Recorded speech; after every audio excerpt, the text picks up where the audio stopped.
only ever known. Y'all the main ones I'm watching on my throne. Created everything, but I called you my own. That land I gave you, put my name on it, my home.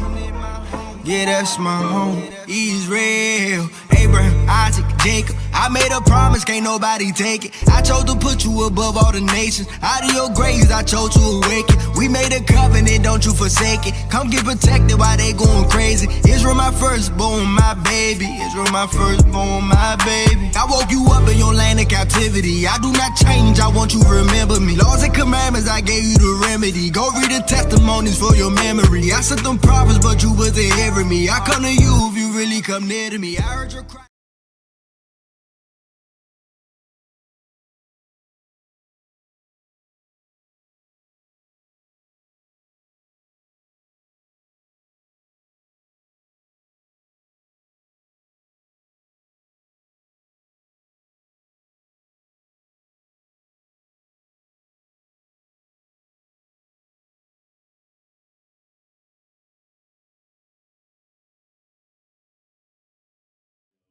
And you base all that off of your mother. Come. Am I talking truth? Talking truth. You base all that off your mother. And the last one, I'm also black. I'm sorry, I'm also black. That's the last thing into my mind.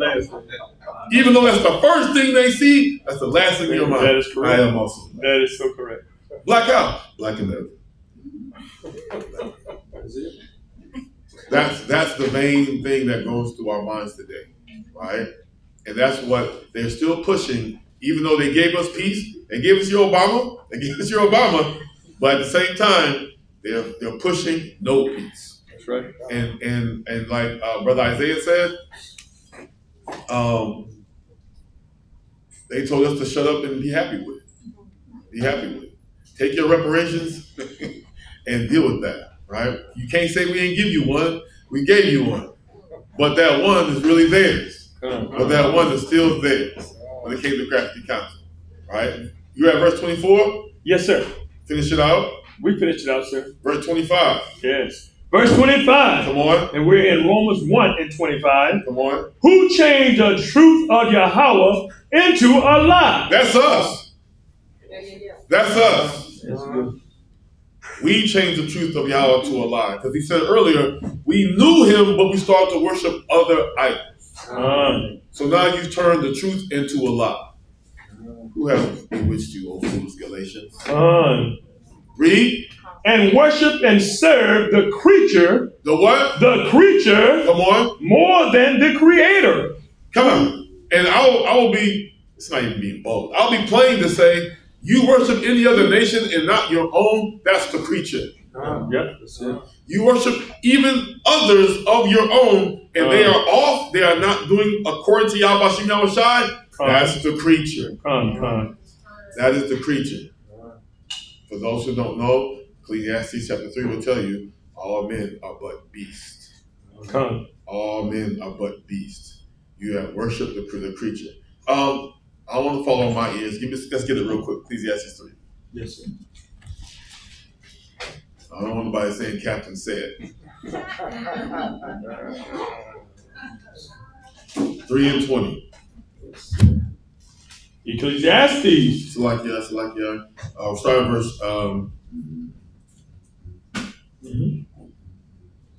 18. Yes, sir. Book of Ecclesiastes 3 and 18. Come on. I said in mine heart, Yes, sir. concerning the state of the sons of men, Come on.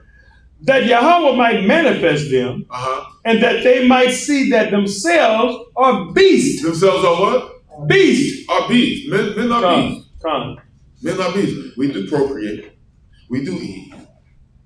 We do sleep. We do cause, war, war, and for those who are predatory type of well-being, we do act on the prey. You have haves and have-nots in the world today, Khan. And it's because it's an animalistic type of mentality. Don't fret. The Most High puts you in that type of state, Khan. And there will always be haves and have-nots, even in the kingdom to come, Khan. There will be predators and prey. There is a beast mentality. That's all it is. And I say all honor and glory and praise unto Yahweh Shai for that thing. Because there are no equals. There are no equals. Read. Verse 19. Come on. For that which befalleth the sons of men befalleth beasts. Befalleth who? Beasts. Read. Even one thing befalleth them. As the one dieth, so dieth the other. Come on. Yea, they have all one breath. They have all what? One breath. Come on. So that a man has no preeminence above a beast, for all is vanity. All is what? Vanity. Come on. We all doing the same. These have dominions, different dominions. We all doing the same thing. King of the jungle. Right? Yes, sir. Even Judah, what animal does Judah symbolize that? The what? The lion. The lion. King of the jungle. Praise. Praise. Right? Over his pride. See that? You see that? Right? Give me 1 Corinthians chapter 6. This is a precept for Romans 1. 1 Corinthians chapter 6. Right? Yes, sir, I'm there. And then we're going to go back to 2 Corinthians 4. I'll go to 2 Corinthians 4. Yes, sir.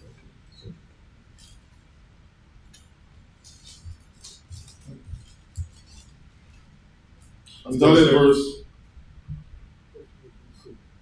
verse 7. Yes, sir. 1 Corinthians 6 and 7 by myself. Second.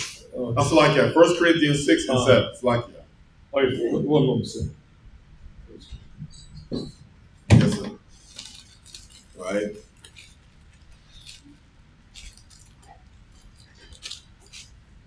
Y'all all right? Come on. All praise, all praise.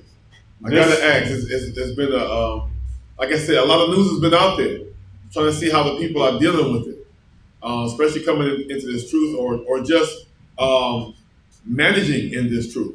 I have to see it where we're at because ain't none of us walking on water just yet. And Mashiach Yahushua is not back yet, so therefore, some of us, I'm sure you've learned, some people fall out the truth because of the lack of patience, just on that alone. I'm tired. I'm going back to work. What you gonna do then? Nothing. I'm just going back to work, and I'm just gonna be working until whatever. I'm tired of going to church. I'm tired of believing. I'm just tired because I don't see any peace, and I get it when you don't see peace. Even in your own household, you don't see peace sometimes. I get it, but that's why the scriptures always command us to endure until the end. We are commanded to endure until the end. Also, we're commanded to fellowship. We're to have a holy convocation. These things are for a certain reason, so you won't lose patience. So you will find peace. Even we have Bible study. It's for those who need peace. I know I do. I need my Bible study. Right? Keep me what? Grounded. Scripture says keep you what? Planted. I need them days. I need them days. Lord knows I do. So therefore, I have to ask, y'all all right? Right? Because if you're not, please say, hey, I need a word. I need this, need that. We got to go get it, so we can all be here. Right? 1 Corinthians 6 and 7. Yes, sir. 1 Corinthians 6, verse 7. Come on. Now therefore, yes, sir, there is utterly a fault among you. There is what? A fault among you. Read. Because ye go to the law one with another. Why do ye not rather take wrong? Take what? Take wrong. Read. Why do ye not rather suffer yourselves to be defrauded? To be what? Defrauded. Come on. Nay, ye do wrong and defraud, and that your brethren, and that who? Your brethren, come on, know ye not that the unrighteous shall not inherit the kingdom of the Most High God. For those who remember, this is going back to Matthew 7:7. This is what it's going back to, Matthew 7:7, right?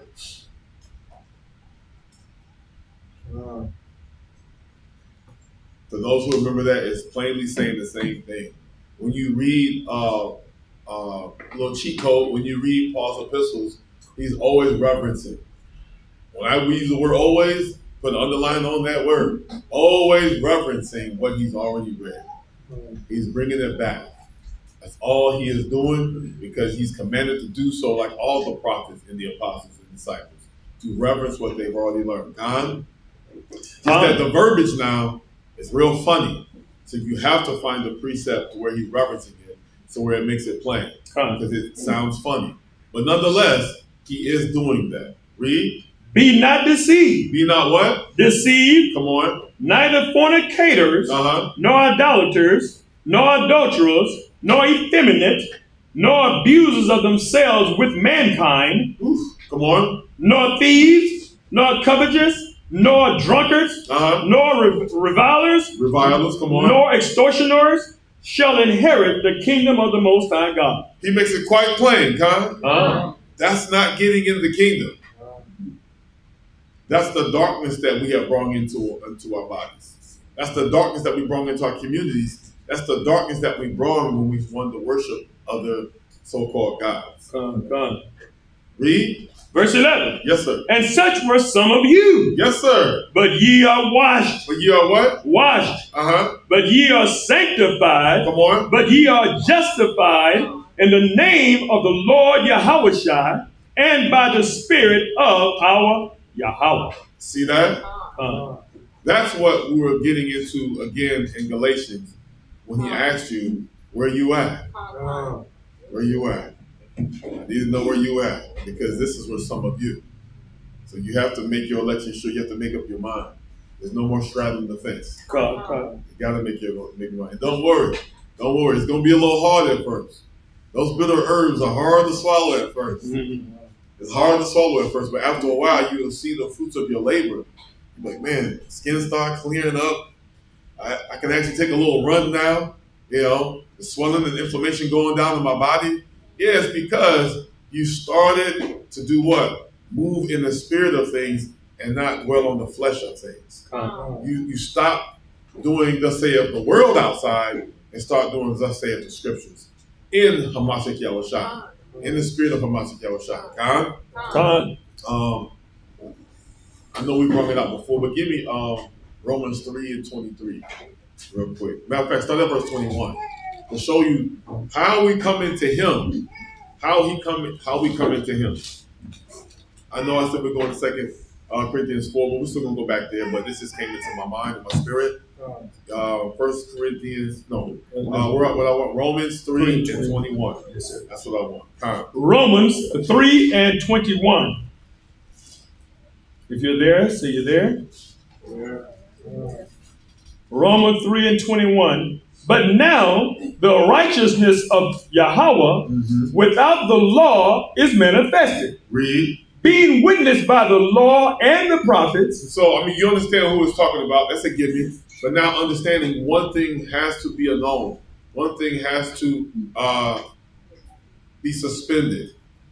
One thing has to be suspended for you to come into something. Come on.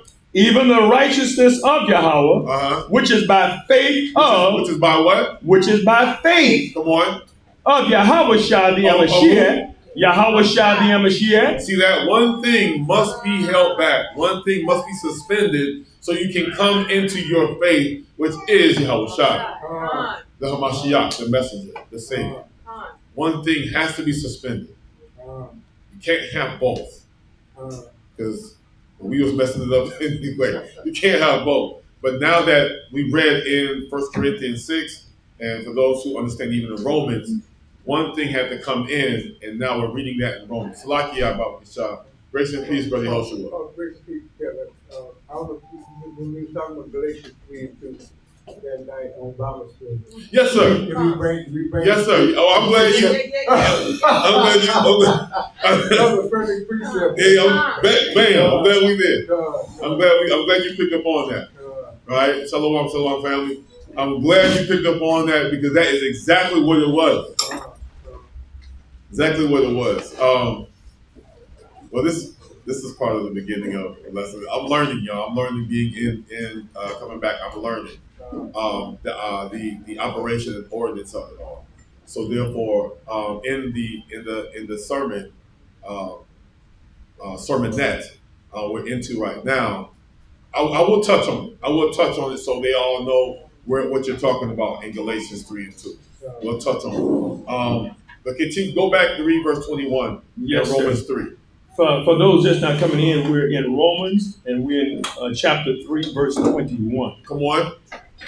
But how the righteousness of Yahweh Yes, sir. without the law is manifested. Without the what? Without the law is manifested, Come on. being witnessed by the law and the prophets. Come on. Even the righteousness of the Most High God, which is by faith. Which is by what? Faith. Come on. Of Yahweh Shai the Mashiach, unto all and upon all them that believe, for there is no difference. There's what? There's no difference. Read. For all have sinned and come short of the glory of the Most High God, Come on. being justified freely by his grace through the redemption that is in the Mashiach Yahweh Shai. So he sent you a gift. That gift is Yahweh Shai, which is your faith. That's what it is. That's what it is. But the Most High sent you a gift that was that faith, which is Yahweh Shai. That's what it is. That's what it is. Man, you just can't never get over what you read. I've been doing this for a minute, but you can't get over to realize, wow, I'm still get the wow factor. I still get the wow factor. Like, you know we rotten. We just read about how rotten we are. But we still get the new Bentley. We still get the big house. We still get to go on vacation. But it's only because to those who believe. To those who believe. Don't get it twisted. We already read in the book Bible, ain't no rottenness coming up in there. Ain't no what do we read? No extortioners, no fornicators, right? No effeminate, abuse of themselves of mankind, thieves and covetous and drunkards, revelers and extortioners. They shall not inherit the kingdom. Con. So yes. But right now, we ain't shining like that right now. But we do know that you won't be spoiled. You won't be rotten when you are in the kingdom. Con. And then you will receive your gift. Because, I'm talking about the kingdom gift. But this gift right here that we read that again. Yes, sir. We're Romans 3 and 24. 24, yes, sir. Read that again. Being justified freely by his grace through the redemption that is in the Mashiach Yahweh Shai. Israel, talking about the redemption. Israel who is being redeemed, those who are in him, those are the ones who believe. Come on. Verse 25. Come on. Whom the Most High God has set forth to be a propitiation through faith in his blood. Yes, sir. To declare his righteousness for the remission of sins that are passed through the forbearance of God. You see that? That are past. That's why we have to make ourselves what? A new creature. We have to make ourselves a new creature. We have to. You cannot be rotten when Yahweh Shai comes back. You cannot be spoiled when he comes back. You have that man, that woman has to die. You've been given the ultimate gift of gifts, which is your grace, but Yahweh Shai is your grace. Yahweh Shai is your faith. You need to use him. Use him up while you have the chance. So you are a new creature in him. You should make haste on that part. Make haste on that part. All right? Now let's go back. Slakia. Oh yeah, I did promise that we would touch it. I was just looking at verse 28. Verse 28? Same book. In Romans? Romans 3 and 28. Therefore. It's saying the same thing. We read that though in verse 21. It's saying the same thing. Right? And it goes back where we're going. Go back where we're going. You good, brother. Note to self. You good. Right? I did promise them Galatians 3 and 2. You might as well read 1 and 2. Galatians 3 and 1 and 2. But this correlates with it. The same thing. Because again, people are taught. And remember we met a brother yesterday. He knows very little, even though his name is in the Bible. And he said that he started reading the Bible And that's why we have to be spot on with the scriptures. It can't be any kind of way. We have to know what we're talking about. He was told, I started reading the Bible, and I was reading from Genesis, and I got over to Numbers, and then somebody told me I should stop reading that part and go to the gospel.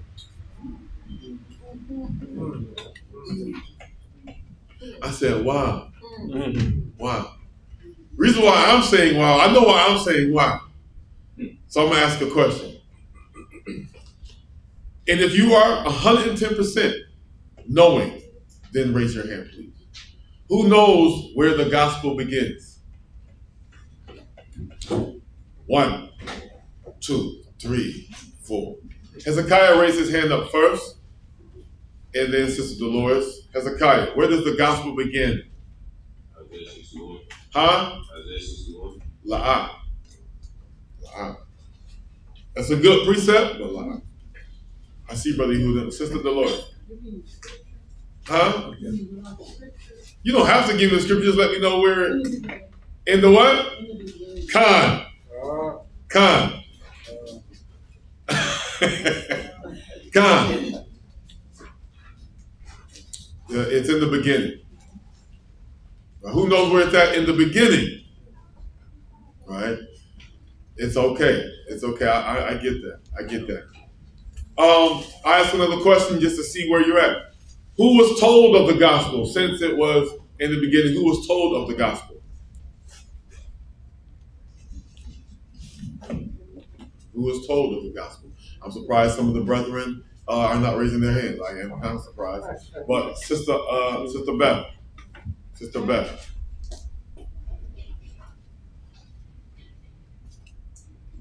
Grace and peace. Yes, ma'am. Grace and peace. Adam. Adam? What was he told about the gospel? Well, he was told that God gave him instructions on how to live. He was the head, and he was to teach Eve, his wife, in the garden. In the garden? So God gave him instructions on all the trees in the garden, access to the trees in the garden.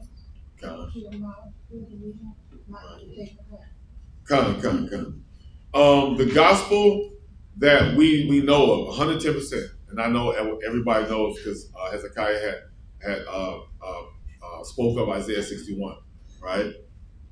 You will see that in the New Testament in the book of Luke chapter 4, verse 16 and 17 about the gospel. God, salvation. God, good news. Good tidings. God. But someone was taught this, that gospel that I'm referencing, that gospel in the beginning. That gospel was taught that in the beginning. Right? All right. So like that, Brother Yehuda. He did have his hand up.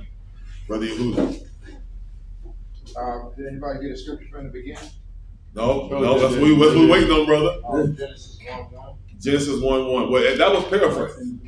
That was paraphrased. But it literally says gospel. It does literally say gospel. It does. And it is in the beginning.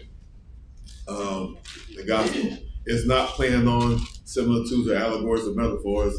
It literally says a gospel, right? Because the gospel that we know of is salvation. Getting up out of here. And yes, Mashiach Yahushua did teach that gospel, right? Grace and peace. Yeah, grace and peace, yeah. Brother Yehoshua. Would it be Genesis 12, Abraham? Genesis 12 and what verse? First verse. First verse. Start at the top. Let's get it. Let's get it. Genesis 12, verse 1. Come on. Now the Lord had said unto Abram, Get thee out of thy country. Come on. And from thy kindred. Read. And from the father's house. Come on. Unto a land that I will show thee. Come on. And I will make of thee a great nation. Read. And I will bless thee and make thy name great. Come on. And thou shalt be a blessing. Read. And I will bless them that bless thee, and curse him that curses thee. Come on. And in thee shall all families of the earth be blessed. Read. So Abram departed as the Lord had spoken unto him, and Lot went with him. And Abram was 75 years old when he departed out of Haran. And Abram took Sarah his wife, and Lot his brother's son, and all their substance that they had gathered, and the souls that they had gotten in Haran, and they went forth to go into the land of Canaan, and into the land of Canaan they came. Stop right there. Come. Where's your gospel? It was I'm not saying you're wrong, but where's your gospel?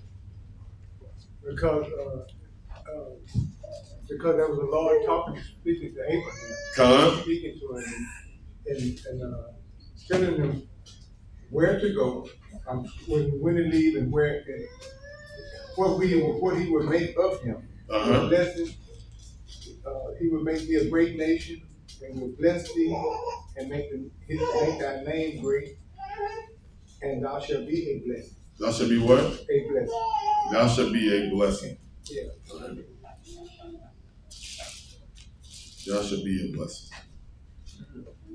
Thou shalt be a blessing. Give me the book of Genesis chapter 26. 26, yes, sir. Now first give me, it's like that. First give me 22. Chapter 22. I'm there, sir.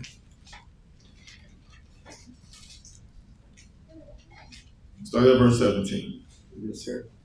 This is the book of Genesis 22 and verse 17. Come on. That in blessing I will bless thee. Come on. And in multiplying I will multiply thy seed as the stars of the heaven. Come on. And as the sand which is upon the seashore. And thy seed shall possess the gates of his enemies. Continue, sir. Yes, sir. And in thy seed shall all the nations of the earth be blessed, because thou hast obeyed thy voice. That's how did what? Has obeyed my voice. So Abraham returned unto his young men, and they rose up and went together to Beersheba, and Abraham dwelt in Beersheba. Beersheba. Yes, sir. Chapter 26 and verse 4. Chapter 26 and verse 4 of Genesis. Come on. And I will make thy seed to multiply as the stars of heaven, and will give unto thy seed all these countries, and in thy seed shall all the nations of the earth be blessed. Be what? Be blessed. I got verse 5. It's like it. I got a few more. Yes, sir. Give me the book of Psalms. Yes, sir. Bear with me. 72 and verse 17. Psalm 72 and verse 17. Come on. His name shall endure forever. Come on. His name shall be continued as long as the sun. Come on. And men shall be blessed in him. All nations shall call him blessed. Come on. Blessed be the Lord God, the God of Israel, who only doeth wondrous things. Who does what? Wondrous things. And blessed be his glorious name forever. And let the whole earth be filled with his glory. Amen and amen. Verse 20. Verse 20. The prayers of David, the son of Jesse, are ended. Are what? Are ended. Come. The book of Acts, chapter 3, it's like that. Chapter 3 and verse 25. Yes, sir. Acts chapter 3 and verse 25. Yes, sir. This is the book of Acts 3 and verse 25. Come on. Yes, sir.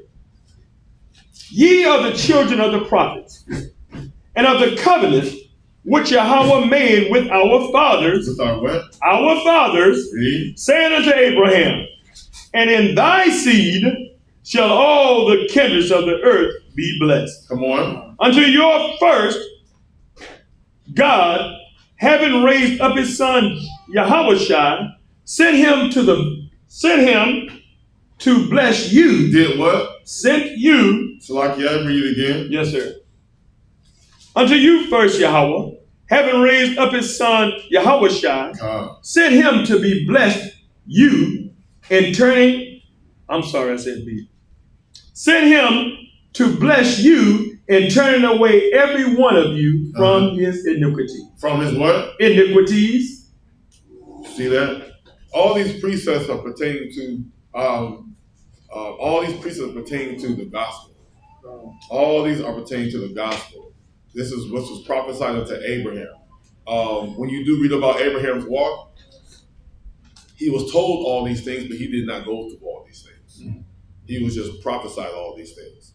Like Moses. Moses was prophesied everything, but he didn't go through everything. He didn't even go into the promised land. See that? Just so you can see the similitude of it all. But when you read about Abraham, even those before Abraham, they were prophesied some things about the gospel, but they didn't go through it. But every precept we brought here is showing you, there's even more precepts. But just to conclude, you see the covenants, you see who are the people in thy seed who are of the nations, receiving who? Your faith, Hamashiach Yahushua. And which we know he literally came out and said, it is me. He is me coming for the fatherless, the widow, the brokenhearted, those who are in prisons, in Isaiah 61 and also in Luke chapter 4, verse 16, to come into who? Yahushua for salvation, right? All these things are being spoken throughout the entire Bible when it comes to the gospel. And yes, Adam and all of those, they knew, especially when they thought that their children were the ones chosen, right? For those who know the history, they thought that their children were the ones chosen. It's like, no, not those two. The one coming in Isaac are the ones we're going to deal with. Those are the twins, not the ones that are coming out of her womb or the first, but the ones who are coming out of the womb of Isaac. Those two, those are the ones that are going to be of the chosen of the twins, right? So all that is gospel coming into the salvation in a nutshell. For those who are following, for those who are following. So like your brother Yakazel. Grace and peace, brother. My understanding of the gospel as well with Genesis 3, 14 and 15. Genesis 3, 14 and 15. Come, let's get it. Yeah, speak up a little bit, brother. No, either the mic is low or your voice is low. Look at Genesis 3 and verse 14 and 15. Come. If you're there, let me know and I'll read. I just said it, but let's read it. I just said it, but let's read it. I'll praise it. I'll praise it. Genesis chapter 3, verse 14. Come. And the Lord Yahweh said unto the serpent, because thou hast done this, thou art cursed above all cattle and above every beast of the field. Upon thy belly shall thou go, and dust shall thou eat all the days of thy life. Come on. And I will put enmity between thee and the woman. Between who? Thee and the woman. No. I'm not going to ask because of time now. Because it's going to really go into another segue, another topic. But I just referenced it earlier. It was talking about not Adam and Eve, but who? Right? Right. Come on. And between thy seed and her seed, it shall bruise thy head, and thou shalt bruise his heel. Now you know it's not talking about Abraham. Now who's it talking about now?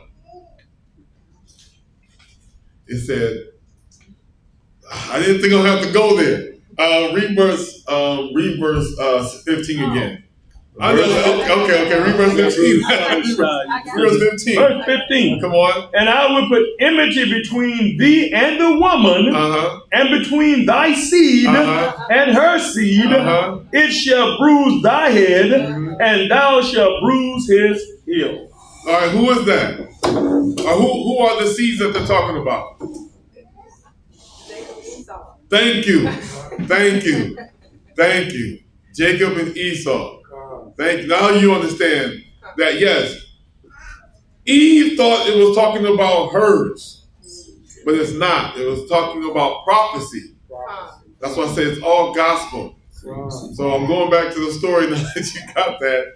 When the brother was told, stop reading the Old Testament, you should read the gospel, I was like, wow. I know who told him that. One who has not learned the Old Testament, that the Old Testament is the gospel. It is the good news. because it was already prophesied in the beginning. It's just that, just like Eve, she misunderstood. He ain't talking about yours. He's talking about those to come. He ain't talking about your twins. He's talking about twins to come who's going to bruise the heel, right? It's talking about them two, Esau and Jacob. It's not talking about Cain and Abel, right? Yes, sir. Grace and peace. Grace and peace. It also made me think about like it shall bruise in her seed shall bruise thy head, and thou shalt bruise his heel. It made me think about when Jacob grabbed Esau by the heel. Yeah. Second Ezra 6 and 8. God also Cain and Abel. You want to say? Come, huh? Do you want it? Oh, Yes, sir. I want it. Come. Salakia about the shot. Second Ezra 6. Yeah, I have hands. I have a question. In our Bible study the other Salakia. week, in our Bible study the other week, Salakia. I want to get you on the mic. in our Bible study the other week, we were talking about time, Yeah. time, present, future, and the past. Come. Esau and Jacob, they were in the past, and Yahushua is the future. Well, right. Different times, does that relate to this scripture? You know, Yahushua is both. Is both when you understand the scripture. Yahushua comes in the volume of the book. But if you're talking about his physical right self, it's still the same. Through the regeneration, it's still the same. He both through the regeneration, right? But if you're specifically calling out a timestamp of him being born, like in Luke 2:41, right? Then that's that. But if you remember him throughout the scriptures, being who he was, being a high priest in the Old Testament, being the Elohim of the Father even before that, then like I said, he comes throughout the volume of the book, right? If you remember how he came, like in John 1:1, with the Father, right? So therefore, I couldn't be like, I shouldn't use the word be like, Bishop be like, why you say that word, that phraseology? I shouldn't say he's just this time or that time, because he comes in the volume of the book. It is written of him, but also you find him throughout the Bible. You do find him showing his presence, even unto Moses, right? Showing his presence. But now Jacob and Esau now, on the deeper matter, the Most High God had knew them when? In the womb. When he brought them out, it was a different time stamp, but he knew them in the womb. Have they been on the scene before? According to scripture, we all have been on the scene before. That's why I keep going back to both. Right, going back to both. But for what we're reading, Jacob and Esau came before the presence of the Hamashiach Yahushai when he was the Christ. When he was the Christ, they came way before him. If that's what you're asking me, okay, all praises. So you're just saying, so now you're just understanding that we've all come in the regeneration. We've all come. But the process of time is he's being planted when he needs to be planted. And we are also being planted when we need to be planted. That's what's going on in the scriptures. Does that make sense? All right, come.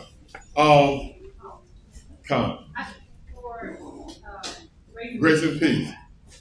For Genesis 3:15. Yes. I just wanted to make sure I understood it. Yes. Because it says seed twice. Yes. So can we read it again and can you break it down? Because I just want to make sure when it says between thy seed, is that Esau? And then her seed, is that Jacob? So I'm just trying to. Not a problem at all. I'm gonna break it down. I'm gonna give you some precepts and break it down. We're gonna read one so you can see the correlation, but the seed part, one had favor. One favored one. The father favored one, according to Genesis 25, on down unto 27, and the mother favored the other. That's what that was talking about. Eve, because she had twins as well, she's thinking, oh, the Lord gave the prophecy to me. Israel coming through me. No. Remember I said earlier, we were all used at a particular time for a particular purpose. So therefore, it wasn't on her, but it was on what we're about to read in 2nd Ezra. But in Genesis 27, emphatically, even the other one who forsook his inheritance said, even me, Father? Don't you have a blessing for me also? Acting like he crying because he sold his birthright. Because he had favor with who? His father. His father wanted that venison. Yes, I only want it from Esau. I want that venison from Esau. He knows how to make it. He knows how to grill that thing. Right? But the mother knew, because the mother be in the kitchen. She know how. Oh, I'm not hearing what he doing. He ain't doing nothing special. Let me make that venison up. He ain't doing nothing special with his salt and pepper. Let me show you make this venison. Had Jacob give it to him because he was going to go in as Esau in the story. Because you see one favoring the other in the story. So that's what it's talking about. His seed, her seed. One of them favored each other when you look at the story of it all. Now, the latter part that we're going into, so you can see emphatically, this was the outcome of bruising the heel, right? Root you got 2nd Ezra. 2nd Ezra 6 and 7. 6 and 7. 2nd Ezra 6 and 7. It's on page 20 in the Apocrypha. Page 20 in the Apocrypha. Come on. And that's 6 and 7. Come on. Then answered I and said, what shall be the parting asunder of the time? Of the what? Of the time. And it's fun to be going back to that in the spirit, Sister Dolores. It's talking about the times. When we're gonna know when this is going to happen. It's been prophesied that it's going to happen, but Eve got the download about the gospel. Adam and Eve got the download about the gospel. And we also know Noah and Abraham, and so they all got the download, they all got the precepts about the gospel, but now we're asking, when's it coming? I'm tired. When is the gospel going to come? Read. When shall be the end of the first? The end of the what? The first. See that? Read. And the beginning of it that followeth. When is everything going to come to an end where everyone's going to see that Hamashiach Shai, the black Messiah, the Messiah with melanin that's burned in the furnace of woolly hair, and what kind of spirit does he have? In a store spirit. When is he going to come? Not this mamsy-pamsy image that they keep giving us with the thumbs up and winking at you with the rainbow over his head. When is that image going to be destroyed? I'm sorry, that was me. That was when is that Canadian going to die? Right? That's what. Hey, no, I don't want that guy. I need a God of my forefathers. How I was raised, an obscure man stood before me. He gave me black and white. He didn't give me gray matter. He gave me would-be cookies and babies. He said, "Do it and do it right." That's how I was raised. Right? That's what we're waiting on. That type of rulership. Come on. Verse 8. Yes, sir. And he said unto me, from Abraham unto Isaac. Yes, sir. When Jacob and Esau were born of him, Jacob's hands held first the heel of Esau. You see that? You're reading this in Genesis. With Adam and Eve in the 3rd chapter, you're reading this. They had the gospel already. Come on. For Esau is the end of the world. What is he? The end of the world. He's the end of an age. World equals age. He's end of a time. He's at the end of a time. And you are witnessing this. All the earth is turning now against the one thing that they have supped from.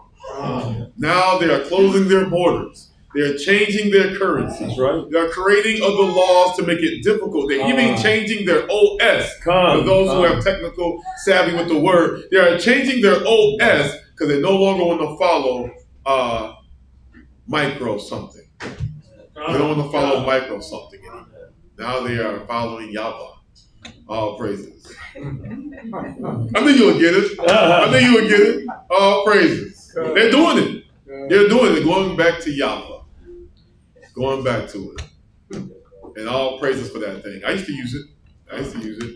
But you know how far back I've been with it. I used to use it. But they're doing it because they are no longer believing in the imagery and the policies and the laws and the economical, the demise of themselves. They are done with it. And that's why you see what you see now. That's why I said earlier, you should have much to say, because much is going on now. Much is going on. Come on. And Jacob is the beginning of it. What is he? The beginning of it. Yes, sir. That follow it. That follow it. That's what we are holding on to. Our beginning. The new age. Yes. The new age is what we're holding on to. God. We want to see new beginnings. Yes. That's what we are holding on to. New beginnings. Right. And that follow it. That's what was going on in Genesis, the 3rd chapter. That is what we know as the gospel. That's what we know as the gospel, or part of the gospel. And that's why I said, brother, go back, read Genesis. That is everything. That's everything. It's not the Old Testament. That's everything if you go back to the beginning. And he was like, oh, okay, because they told me to stop and go into Matthew, Mark, Luke, and John. I was like, you'll never understand Matthew, Mark, Luke, and John if you don't go back to the beginning. I said, have you ever read the middle of a book and got understanding? Come. He was like, that's a good point. That's a good point. I said, man. But I get it, though. I get it because I was, too, told the same thing to do that. And do we do it? Yes, we do it. Yes, we do it. But we're still wondering, why they tell me to read the middle? While we're reading the middle, why we read the middle? My spirit's telling me to go back to the beginning. And now the scripture says we're waiting for what? Our beginning. Our beginning. Galatians 3 and 2. Galatians 3 and 2. So like that, did that answer it? No,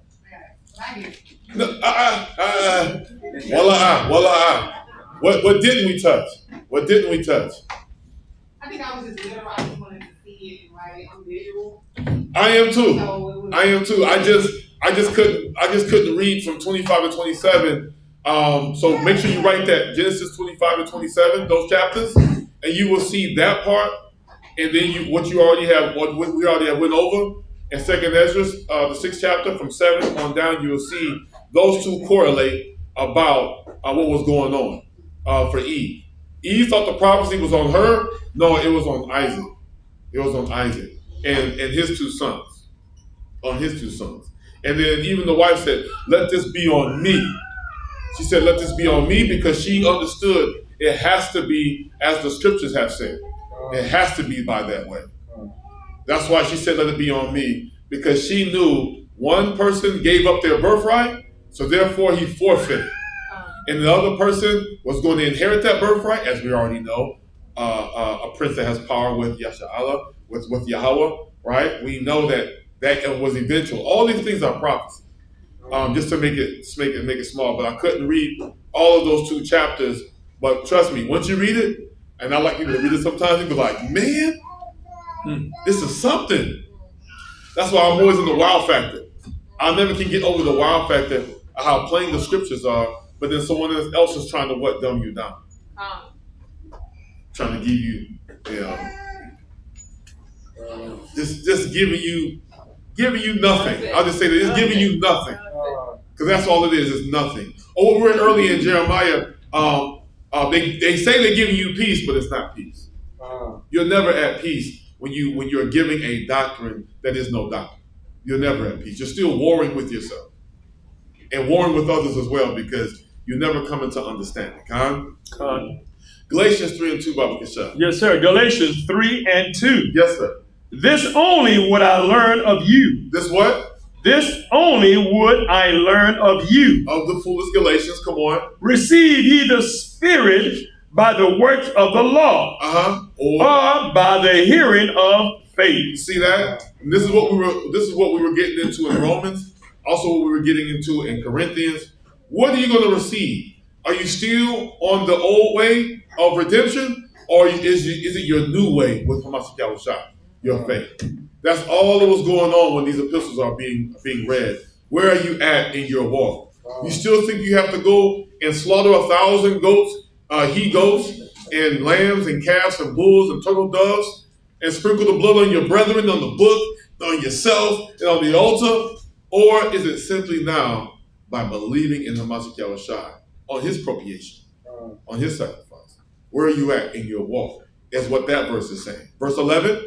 Verse 11. Come on. But that no man is justified by the law in the sight of Yahweh. In the sight of who? Of Yahweh. Read. It is evident. Come on. For the just shall live by faith. The just. The just. Come. If you're the just, that means you are a law-abiding Israelite. But it's not by redemption of sacrifices, but now it's by redemption of Hamashiach Yahushua.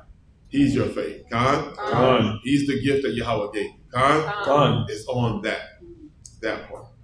That part. Now, we all good? All praises, all praises. All right, all praises. Now, when you raise your hand for a second, I'm like, where we at? All right, 2 Corinthians, chapter 4. 2 Corinthians, chapter 4. I'm there, sir. Bear with me. Yes, sir.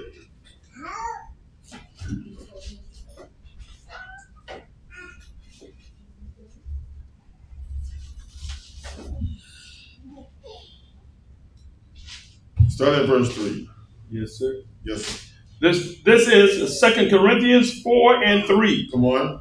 But if our gospel be hid, it is hid to them that are lost. You see that? Our gospel has been taught unto us since the beginning, but now we know because we are tainted.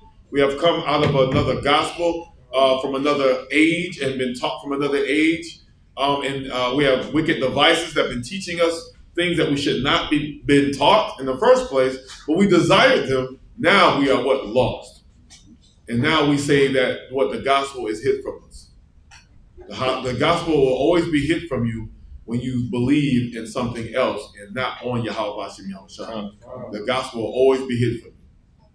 You always say things like, all nations can come. You always say things like that. God's done away with the Old Testament. All I have to do is bless over any of my food and it's good. That's all I have to do. God is accepting all religions. You will say these type of verbiage come out your mouth because the gospel itself is hid from you. You will say those type of precepts. What do you have? John 4 and 22. John 4 and 22. That's a cut. That's a cut. It's a cut. Right? It's not a precept, but it's a cut. Right? You can read it. You can read it. John 4 and 22. Yes, sir. Ye worship ye not know what. Right. We know what we worship. For salvation is of the Jews. For the salvation is of the Jews. You don't know what you don't know what you're doing. You don't know what you're doing. You're not knowledgeable about what's going on. And then when I say salvation for the Jews, you get offended and you leave here and run back to Catholicism. God. Wherever your spiritual advisor was. You go run back to them, but this time you 10 toes down for that now because you got offended by John 4 and 22. Right? And the thing is, why is that being said? Why is that being written? Because it says salvation is for the Jews. Is salvation only for the Jews? I'm not a Jew. I'm not a Jew.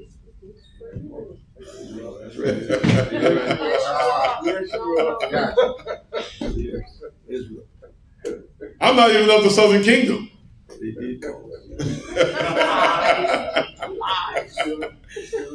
I'm a Gelite. I'm a Gelite. Right? I can prove that. I can prove it. Right? But I'm just messing around. It does mean of Israel. It does mean of Israel. Right? But it does, again, like I was telling the brothers last night, I've dealt with brothers who come a certain kind of way. They'll come like that. You look at them like, come on, man, you up here on live talking about you ain't us, or you're not just in the third. And I say, no, I'm a Gadite, blah, blah, blah, blah, blah. They're like, yeah, but making it hard, making it difficult, being contentious when you don't have to be. Because it says what it says, Con. But we deal with brothers like that and sisters like that So sometimes we have to meet them where they're at. Sometimes we have to meet them where they're at, right? Read verse 3 again. Yes, sir. This is 2 Corinthians 4 and 3. Come on. But if our gospel be hid, yes, sir, it is hid to them that are lost. That are what? That are lost. Come on. In whom the God of this world. Of this what? This world has blinded the minds of them which believe not. Which what? Which believe not. Come on. Lest the light of the glorious gospel of the Mashiach, come on, who is in the image of Yahweh, should shine unto them. Should do what? Shine unto them. Come. This is scripture that you will read from the beginning. You will read this from the beginning. Who the word shined on. And we will get into some of this even in the sermon later on. That this verse 4 is evident who Yahushua shined on. Con. And has been shining on them since the beginning. Shining on them since the beginning. But again, if you're told not to read the old, you will never know how long he's been shining. You'll never know who has been believing on the Messiah to come and has been shining even then unto the people. You will never believe this and never know this if you've never read the Old Testament all the way up until Paul's epistles. And I'm gonna go into something real quick.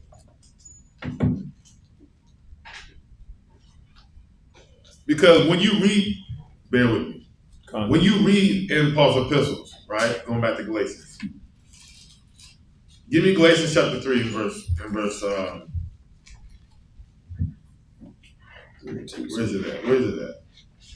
is it at? Yeah. Give me 28. Yes, sir. Galatians 3 and 28. Come on. There is neither Jew nor Greek. There is neither bond nor free. Come on. There is neither male nor female. Come on. For ye are all one in the Mashiach Yahweh Shai. Right. You will believe in this, the way it's written, you believe in that literally as it's written because you don't know what? The history. So if you don't know the history, you don't know the mystery. Why he's saying nor Jew nor Greek. Like we read in John 4:22, salvation is for the Jews. It's like, wait a minute, what about Northern Kingdom? I will have that type of mindset. At best. At best. Right? I ain't in there now. Right? Because nor Jew nor Greek. Well, what's going on? Only Jews, what's going on? Where am I at? And it's because you have been in books that you have not read or you have not seen. You have not seen these or you have not read these. Right? One is saying Negro rulers of Scotland and the British Isles. The other one is saying whence the Black Irish of Jamaica. That's right. You will not know what's going on if you have not read the Old Testament. You won't know about these. You don't know about these. All right? One is called the Negro rulers of Scotland and the British Isles. And it ain't nothing but us. Because it says the Negro rulers. So there's nothing but us in here. And whence the Black Irish of Jamaica. These go hand in hand. You lived here and you got sent. You lived here and you got sent here. This is what's going on in the Bible. That's right. This is what's going on in the Bible, right? And now, if you will, and we know already that we're never openly spoken of in history. We're never openly spoken of in history.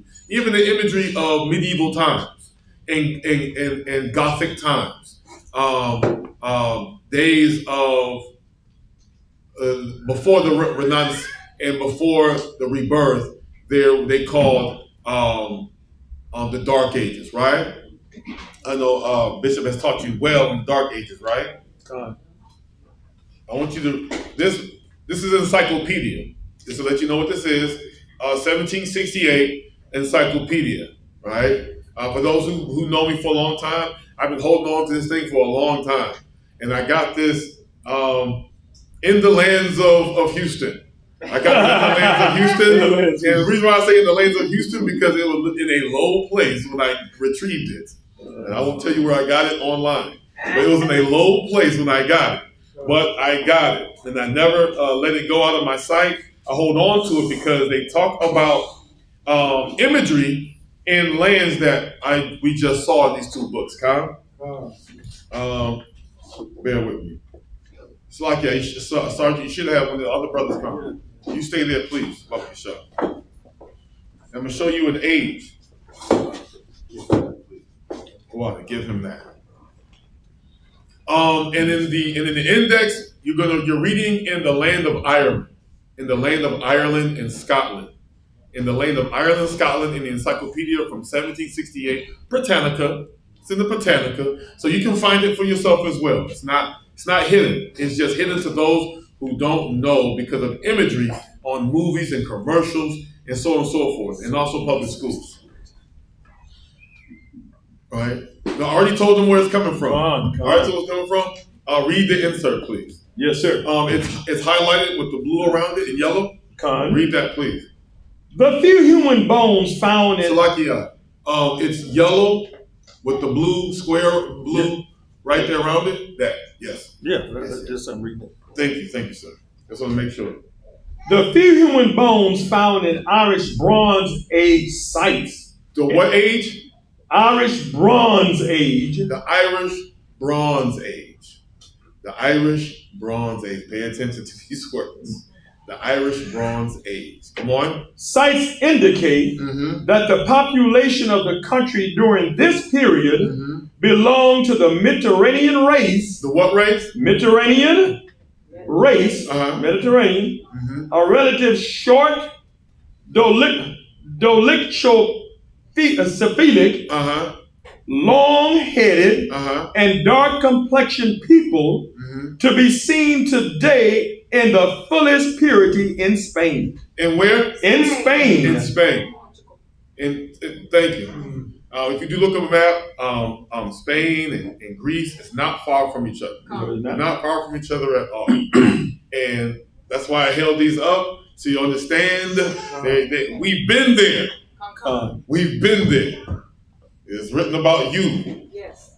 And they know this, but they won't come out and say who you are, but they will describe you. Read. This population was apparently dominant all through the Stone and Bronze Ages. All that long. That long. We were ruling and running things. That long. See that? Come on. For the few skulls of round-headed individuals that have been found are to be taken as those of casual wayfarers. Read. Of the language of this people, we are absolutely ignorant. Some of the They're ignorant of our language. And they should be. And they should be. But continue reading. It's like, yeah. Some of the river names, which cannot be explained with the aid of Celtic, may belong thereto, and a few inscriptions in the Ogham character found in the Pictish regions of Scotland. The Pictish. Pictish. Who knows what a Pict or a Pictish is? Who knows what a Pict or a Pictish is? See that? See that? Now, Yakazel, if you would please, again. Like I said, they give you words, but because they know that they know that we don't look up everything. Like for instance, the scripture says that they lay up all night. They lay up all night. Michael, yep. They putting in work. Even we. Is it the river of Pickaninny where they were calling them Pickaninny?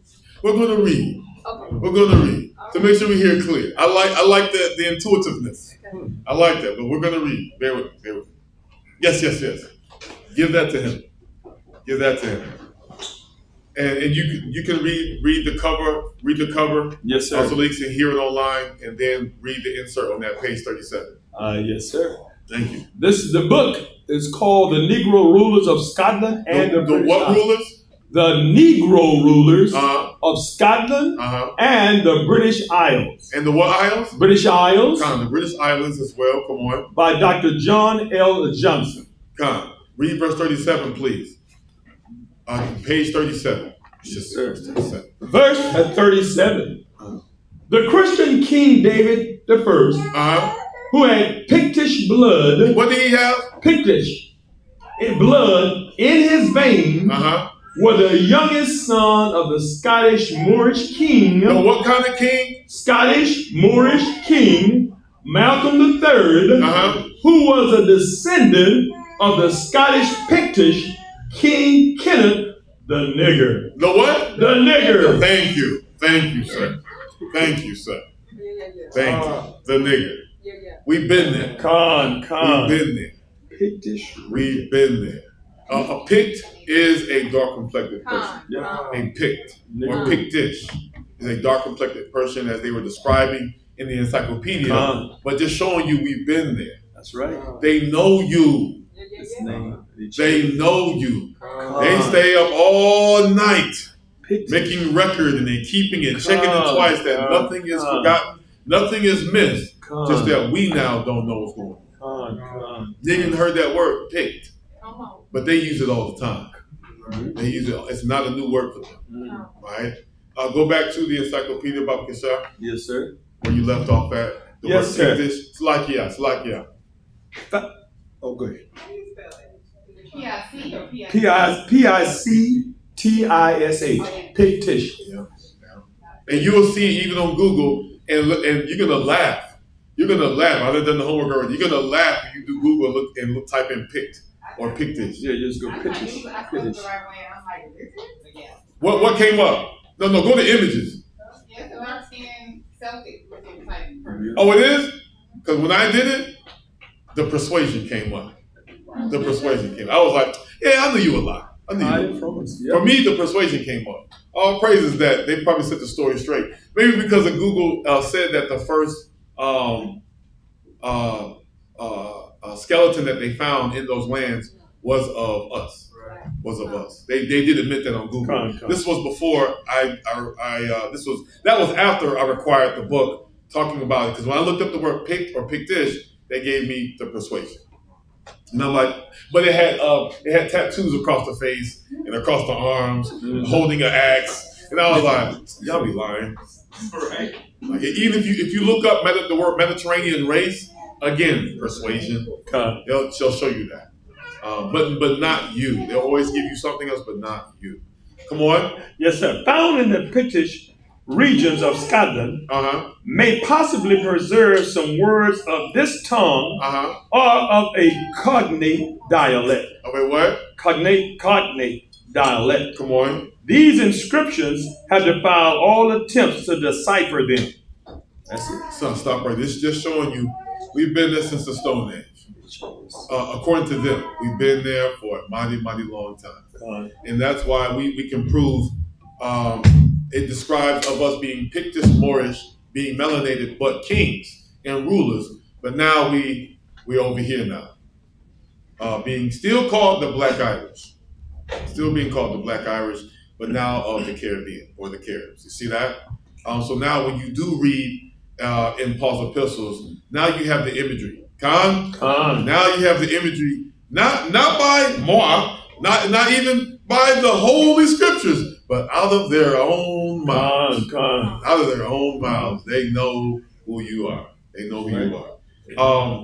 There is, it's like a Yakazel, if you will. So for me, just one more.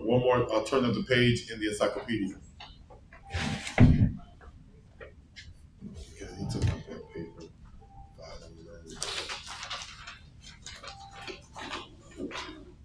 Yes.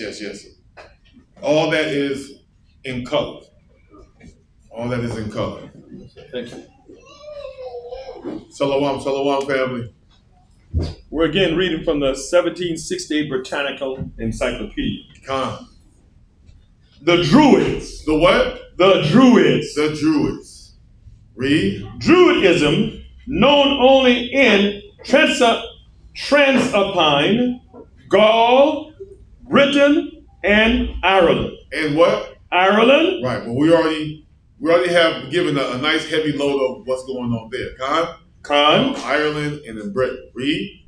But not recorded in Britain outside of Anglesey and the northern Pictland. In the what land? Northern Pictland. Come on. Is likely to have originated in Ireland. J. Pokorny's view, supported by Irish tradition, is that among the pre-Celtic inhabitants, there existed a class of seers. A class of who? Of seers. A class of who? Seers. That's right. No, judges, gods. Gods. Because they know who you are. They know. They know. You look at the scriptures, judges, seers, it's all talking, or angels talking about us of what did 1 Corinthians say? Terra firma of the earth, gods of the earth. Read. And sorcerers, from which under the Celtic regime, the Druids were developed. Read. The Druids may be described as an association of professional wise men. Professional what? Wise men. Come on. Philosophers in the early Greek sense. In the early what sense? Greek sense. What sense? Greek sense. Read. Claiming to be experts in all the higher branches of knowledge. They professed special knowledge of the gods and the other world. And the what? The other world. Come on. And future life, the form and measurement of the earth, the movements of the heavenly bodies, come on, the history of men, come on, and they were accepted as authorities in matters of religion and law. Maybe think about Daniel 1:20. Yes, sir. Yes, sir. Yes, sir. We have the knowledge. And they know who we are. They know we hold the keys to all knowledge. It's letting we understand the stars, we understand the sun, the moon, we understand everything under the seasons. Yeah. They know this about us. In our Pictic state. They know this about us. Read. They also claim occult, and prophetic powers in the Roman world after their suppression by the state, and in Ireland after its conversion. I don't know if y'all caught that. The Roman world, the suppression of the state. This is Ireland. This is Ireland, though. So you understand. They're talking about Rome in the index of Ireland. See, we normally don't think like that. They write like that, though. Yeah. We have been keeping record. We've been keeping records since Rome and the land of Ireland. Who these seers are? They've been keeping record. Some saying? Come. That's his rule over there. That time. Right. But they're still, not that time, because at that time we were. It says we were what? We were under something. We were under something. I'm thinking about Septimius Severus, yes. Severus, he's over there at a time when he... Yeah, but that was after that. Yes, what they're talking about, that was after that. So read what you got. Yes, sir. In conversion to... one moment. After his conversion to Christianity... what we convert into? Christianity. Read. They were chiefly remembered as prophets and magicians. The notion that they were the priests of a particular religion is of modern growth. Read.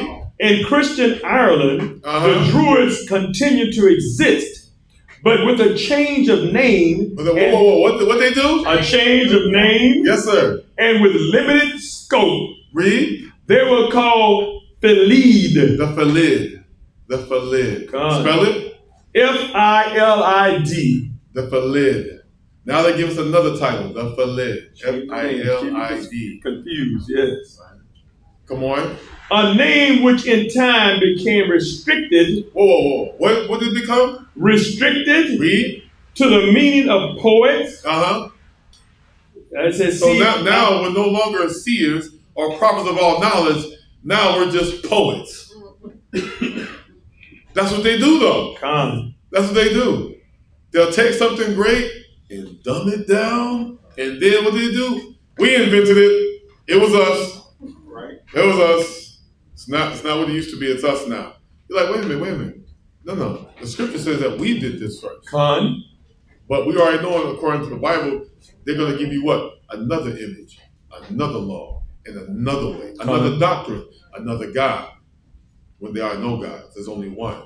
And we know who our God is. Con. But now it says that we were called picked, now we're called the Phalid. Well, we were even called seers, but now we're called the Phalid. And read what you got. Restricted to the meaning of poets, and in parentheses, it says, see Irish literature, Gaelic. The Gaelic. Yes. The Gaelic. The Gaelic. Spell it? Gaelic. Con. So you can look up the Gaelic, what they're calling you now. Con, that's English. Yes. For those who don't know who they are, they're calling you the Gaelic. Mm-hmm. Read. But which originally, signifying seers, denoted one of the functions of the Druids. They no longer had authorities in matters of religion. We no longer had what? Authority in matters of religion. See that? We no longer have authority. We are no longer the authoritative position. That's when you read in your Lamentations, they wag their head at you. This is what you call the beauty of Zion. This is what you call. They're no longer looking at us as the hierarchy, even though they still follow us. They still have contention against us always. Anything dark, again, as the news has been coming out lately, anything dark or anything looking Negroidish is now hated upon. And still yet this day. Slakia, Baptista. Grace and peace. Because at that point, the white supremacy was in place. Well, Christianity got introduced, and now we slowly are being brought to a lower state. So those are the people who went on and converted. Right. Unto what? Into Christianity instead of, and then like the other sector who did not want to convert was sent over across the sea to the land. If not wiped out. Because eventually you have to remove all of them. But the ones that you remove according to history are the children. The children. The children. Yeah. The children. So especially because we're talking about a certain area, right? Spain. Portuguese, right? Greek type nation lands, right? Those who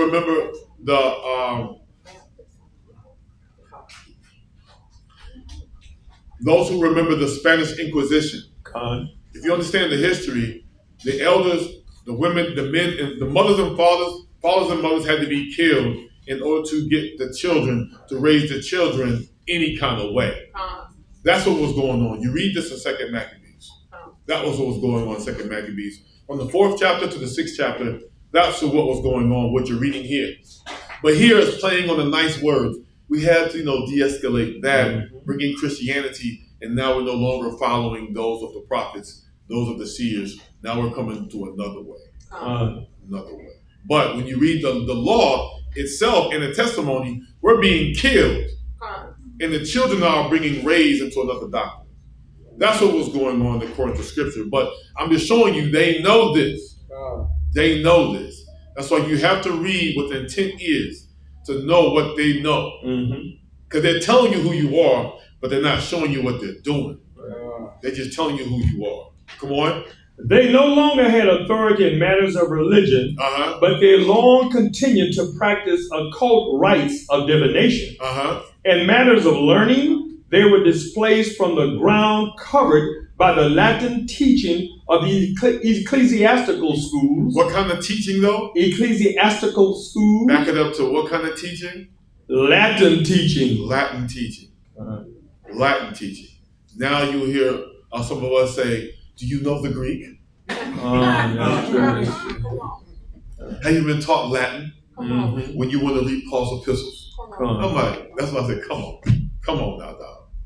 You trying to go to, right, you caught that, right? You trying to go to the Greek when the Most High God only gave us one language. He only gave us one language. But you want to run to the Greek because now you've been forced to. You've been forced to. In the ecclesiastical position, you've been forced to. Right? And Slakia, bear with me because of what he read. Slakia. No, you good. Hold that. I want them to see something. I want them to see something. It's in my Bible, maybe some of your Bibles as well, when it comes to the study Bible. So that's why I said I want you to see something. In the book of Ecclesiastes, I'm going to show you something. The title of this book in Hebrew, the Elohim, is the word translated preacher in chapter 1 and verse 1. Right? It says the Greek word ecclesiasticus, which means speaker of a called out assembly, is derived from the word ecclesiastica, which is the New Testament or the word for church. For church. So you understand what he's reading when they want us to bring out Latin. They want you to make Latin now the church. Mm-hmm. They want you to make Latin now the church. Or, I'm sorry, Greek. It's all the same thing. It's all the same thing. Greek. Right? Read what you got. Yes, sir. They remain the authoritative exponent of the national history, literature, and law. And what? And law. Come on. In Gaul, notwithstanding the division of the country into so many independent states, Read. The Druids formed a single society. Come on. With annual conventions and an elected president. What kind of conventions? Annual convention and an elected president. Read. In Ireland, the Fellahs did not present this organized form. Come on. But they maintained an effective unity through a long course of centuries. Stop right there. So now Christianity is birthed. They are having annual conventions. And what do we know them of today? Come on, who knows? Somebody raise their hand. Who knows? They have these annual conventions even today. Some of them call them Southern Leadership Conference. It's like I want someone to answer. Okay. Right. All right. That's what we do. But we're reading about them, knowing who we are. Though they brought in Christianity, and now they're coming from a Latin ecclesiastical position to make it seem as it's righteously. But they have annual convocations even yet this day. And then he read further that we still have our set though. We're still doing us. But now they're trying to be the forerunners of who we are. That's what's going on in Ireland and in Portuguese in Spain. And they brought out Christianity. That's what they've done. So who knows? Who knows? Salakia, Yatam, Brother Yatam has hand up. Go ahead. All right, Salakia. Now, rest in peace. I was just gonna ask is that talking about the secret society or the higher ups? Yes, but what do they call their convention? Now, I just know like a reference to the Court of Vows or some similar to the Court of Vows. Right. The statute. Right. But they have like all the presidents, all the council. But and that everything saying is true. But they have an annual convocation every year. Every year, all the ministers, priests, now you know what I'm talking about, bishops, from every denomination get together. So when you turn on your radio on the AM, no matter what station you go to, they all say the same thing. They're all saying the same thing. All right, Brother Yatta. It's called universalism. Universalism is true. Universalism, where they have all the religions together. It's almost similar to the Southern Baptist Convention. But they do have a name for it. It escapes you, but they do have a name where they get together. It's an annual convention that they have where all denominations are on one accord. So when you turn your radio on, no matter what you turn to, you're hearing the same scriptures, the same lingo, and the same everything going on. So you're not leaving their doctrine, their understanding of the doctrine. Even though, yes, I am Seventh-day Adventist. Yes, I am Jehovah's Witnesses. Yes, I am Presbyterian. Yes, it doesn't matter. They all teach the same way. They all teach the same way. And they're writing it in a book to let you know what's going on. Yes, sir. Are you talking about the Parliament of World Religions? It's a parliament. It's even in the Bible, it's crafty council. It's a tumult of crafty council of all of them on one accord. On one accord. There's another name is another name. Is another name, but that is one of them as well, where they all on one accord. But you're reading about this, that they record themselves having these things and taking us away, putting us in a lower state. I mean, now we're just poets. Now we're just poets. There's more there, right? Yes, sir. Does it start with an E? UC, I don't know how to pronounce it, but it's UCECUMENISM. Ecumenical? The concept of bringing the various Christian denominations together in cooperative efforts for the betterment of each other and of the world. No, that's. I mean, it's all the same, but it's all the same. Yeah, it's a popular name that we know about. It's public. They don't hide this. They don't hide. They actually send out to those pastors.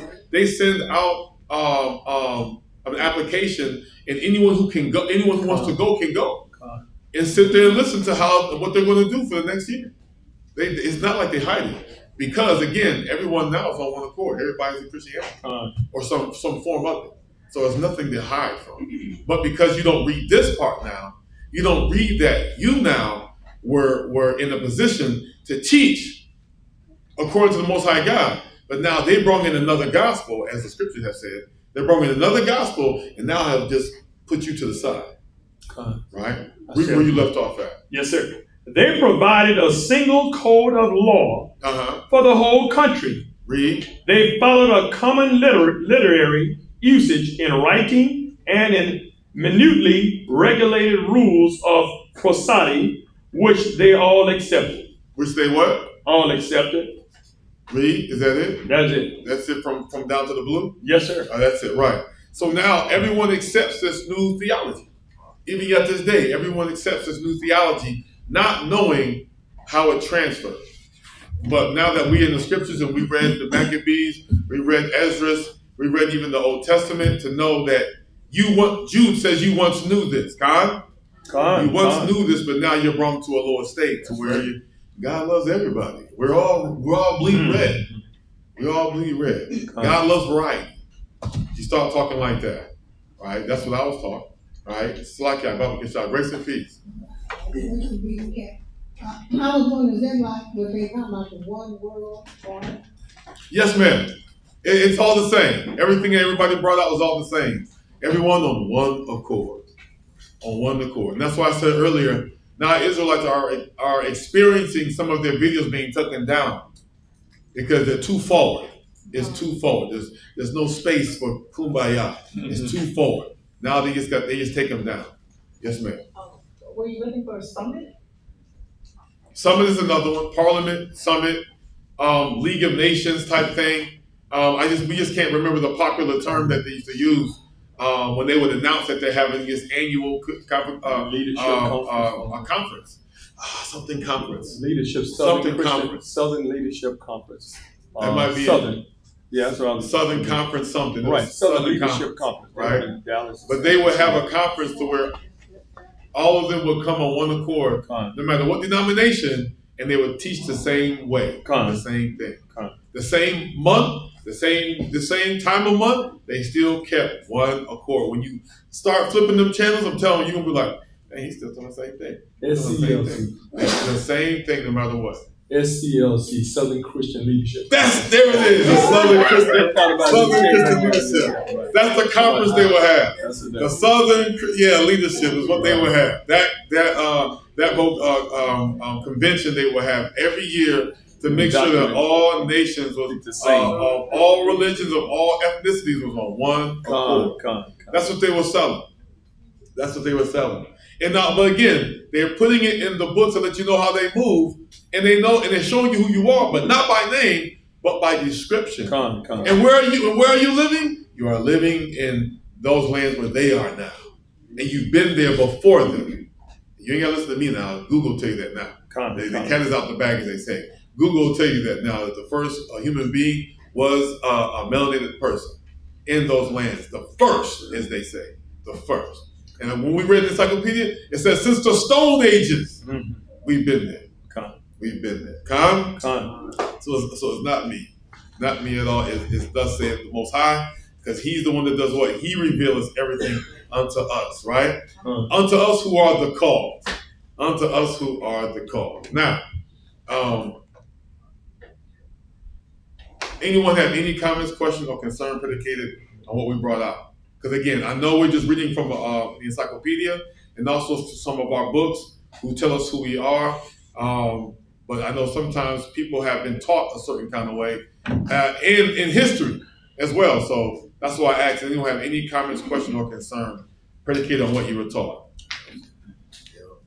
Like for instance, we came here through Russia, and the Indians were white, and now they changed color once they got to the Americas. I gotta ask because some people may not say nothing. I was taught that, Con. Yeah. I was taught that the Indians, they traveled from Russia during the Ice Age, and because the ice connected to Alaska, they came down, and as they came down and lived in the more summery type warm climate, they changed color. A long time, yes.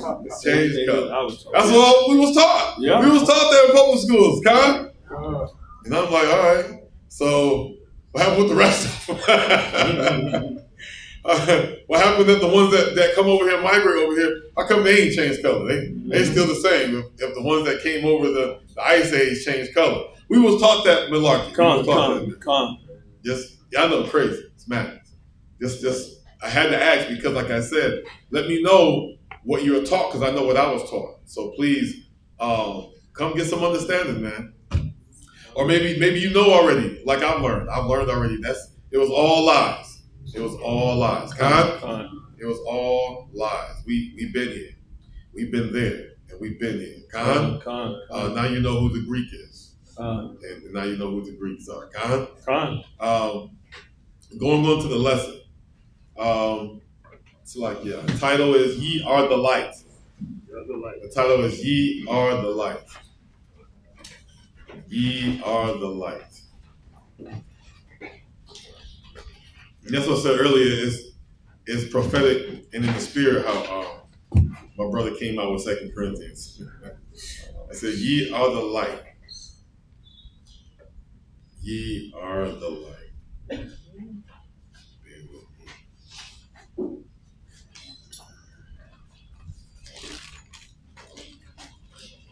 Ye are the light.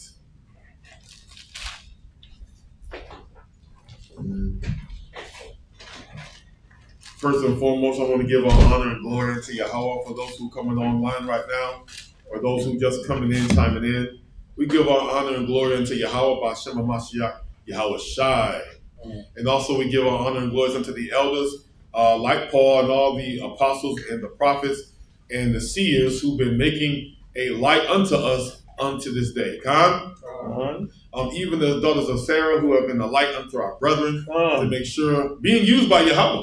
That's right. That they also are the elect ladies who've been making a great effort to make sure that we have not all been lost. But he has kept a cluster of the grape, if you will. He has kept a cluster of the grape that we will be revealed. We will be preserved until Yahushua come.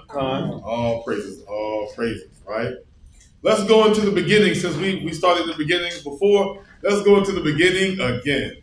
Genesis chapter 1. We're going to start at verse 14. And the title is, Ye are the light of the world. Ye are the light of the world. Sorry, what's Genesis? Chapter 1 and verse 14. Yes. Ye are the light of the world. All right? Ye are the light of the world.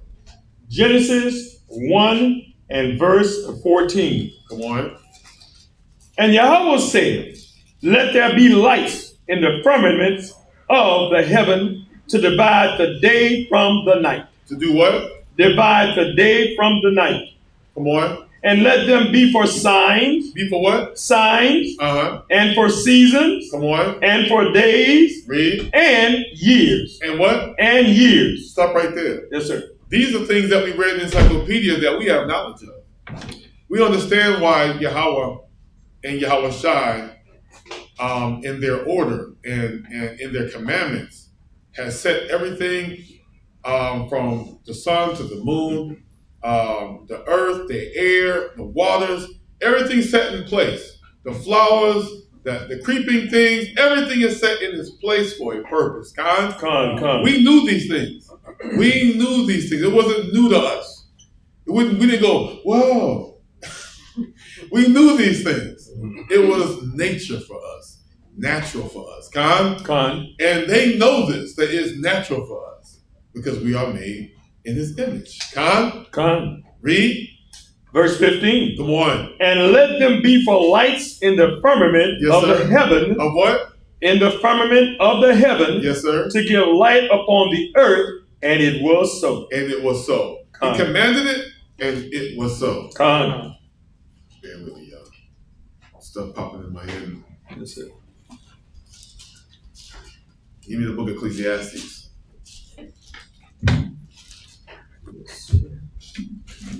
I couldn't continue reading in Genesis, but I'd rather you see this. Genesis 1 and 5. Yes, sir. This is the book of Genesis.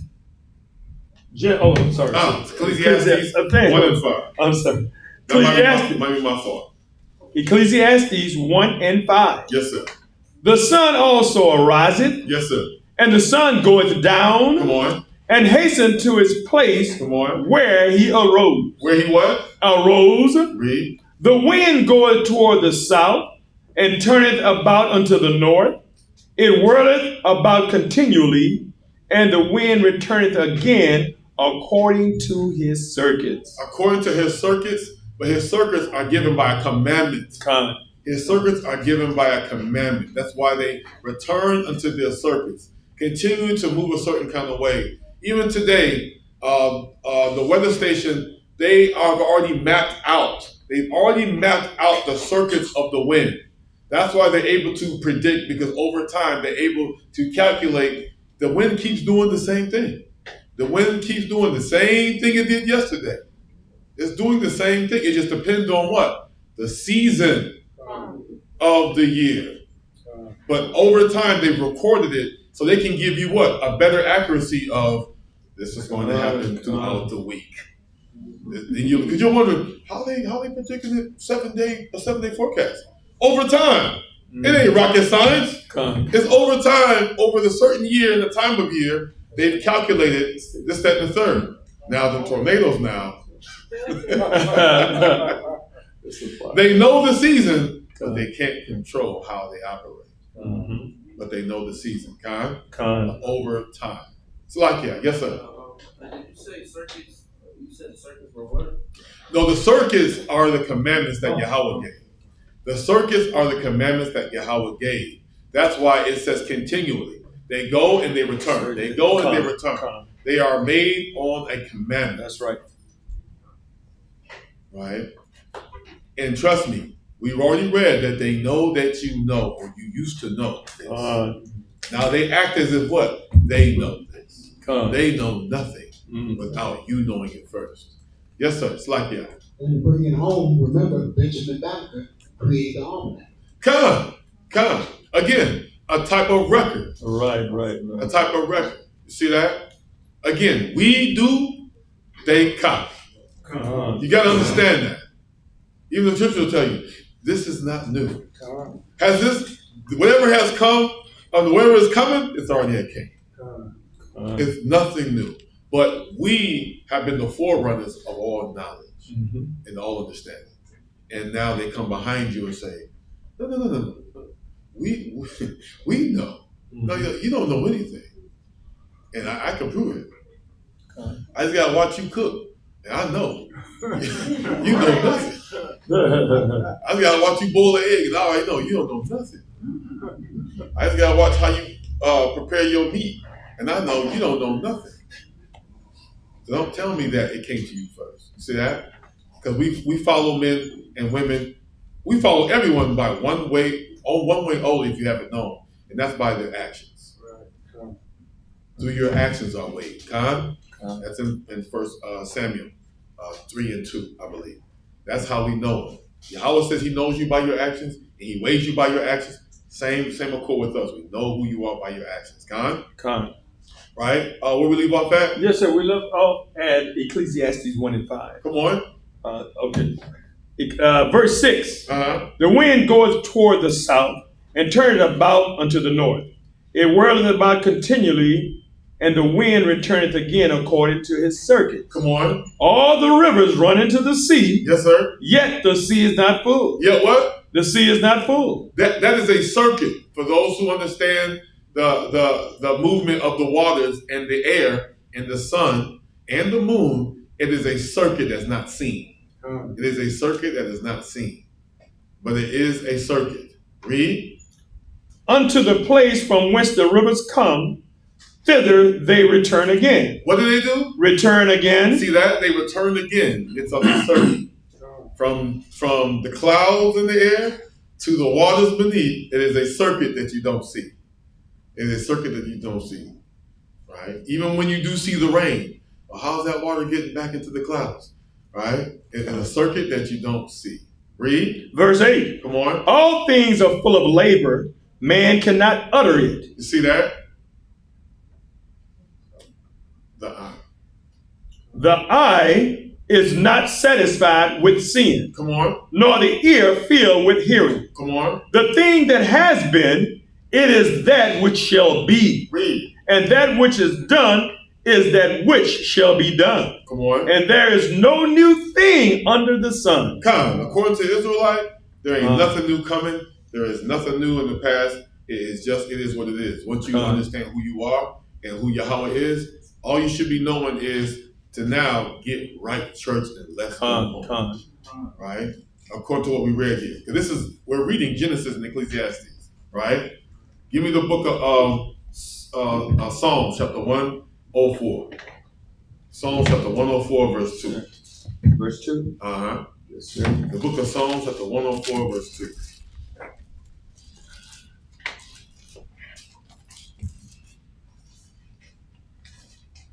Book of Psalms. Start from the top. Yes, sir. Book of Psalms 104, we're starting from the top. Come on. Bless the Lord, O my soul. O Lord my God, thou art very great. Thou art clothed with honor and majesty. Yes, sir. Who covered thyself with light as a garment. As a what? As a garment. Come on. Who stretcheth out the heaven like a curtain. All right. Who layeth the beams of his chambers in the waters. Who maketh the cloud his chariot. Who does what? Maketh the clouds his chariot. Read. Who walketh upon the wings of the wind. Now, another nation tried to make this a god, even though we know this is Yahweh. Khan. Historically, what nation tried to use this? Matter of fact, read verse. Now I said what I'm saying. What nation tried to make this a god for themselves? Read this again. Read it again. Yes, sir. Read verse 2. Read Psalms verse 2. 104 and verse 2. Come on. Who covered thyself with light. With what? With light. Come on. And with a garment. Who stretcheth out the heavens like a curtain. Like a what? Like a curtain. What nation gave you a God of light? Right? Like I said, sorry I'm going there, making y'all think a lot. But what nation gave you a God of light? Y'all should know this. Y'all should know this. Especially in my generation, they was pushing this thing so tough. I'm telling you, a lot of rappers was pushing this tough. A God of light. I know y'all know this. Don't be afraid to raise your hands. Don't be afraid to raise your hands. But they tried to give you a God of light.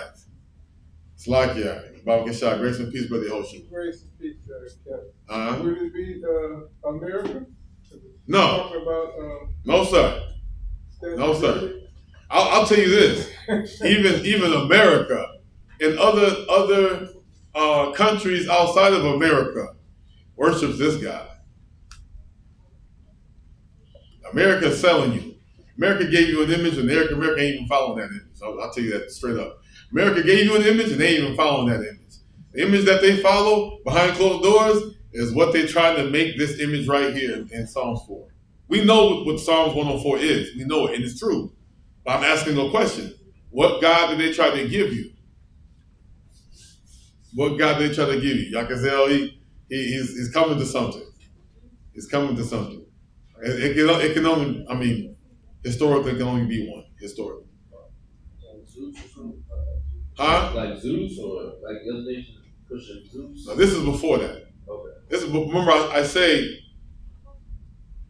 even this nation, because this nation is a spinoff of that nation. They don't worship that. They don't worship that.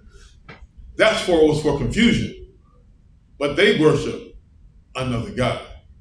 Emphatically. They worship another God behind closed doors. And not just here, but also overseas. They worship another God. Baba Kishah, grace and peace, Brother Joel. Would it be the sun god? The sun god. What we call him though? Ra. Ra. Amin Ra. Ra. Do you know his real name? Now see, I'm gonna get on some people. I didn't bring it with me, but some people got the book. Some people got the book. Right? Huh? That's one name. That's one name. But his real name, right? That's another title. But his real name, right?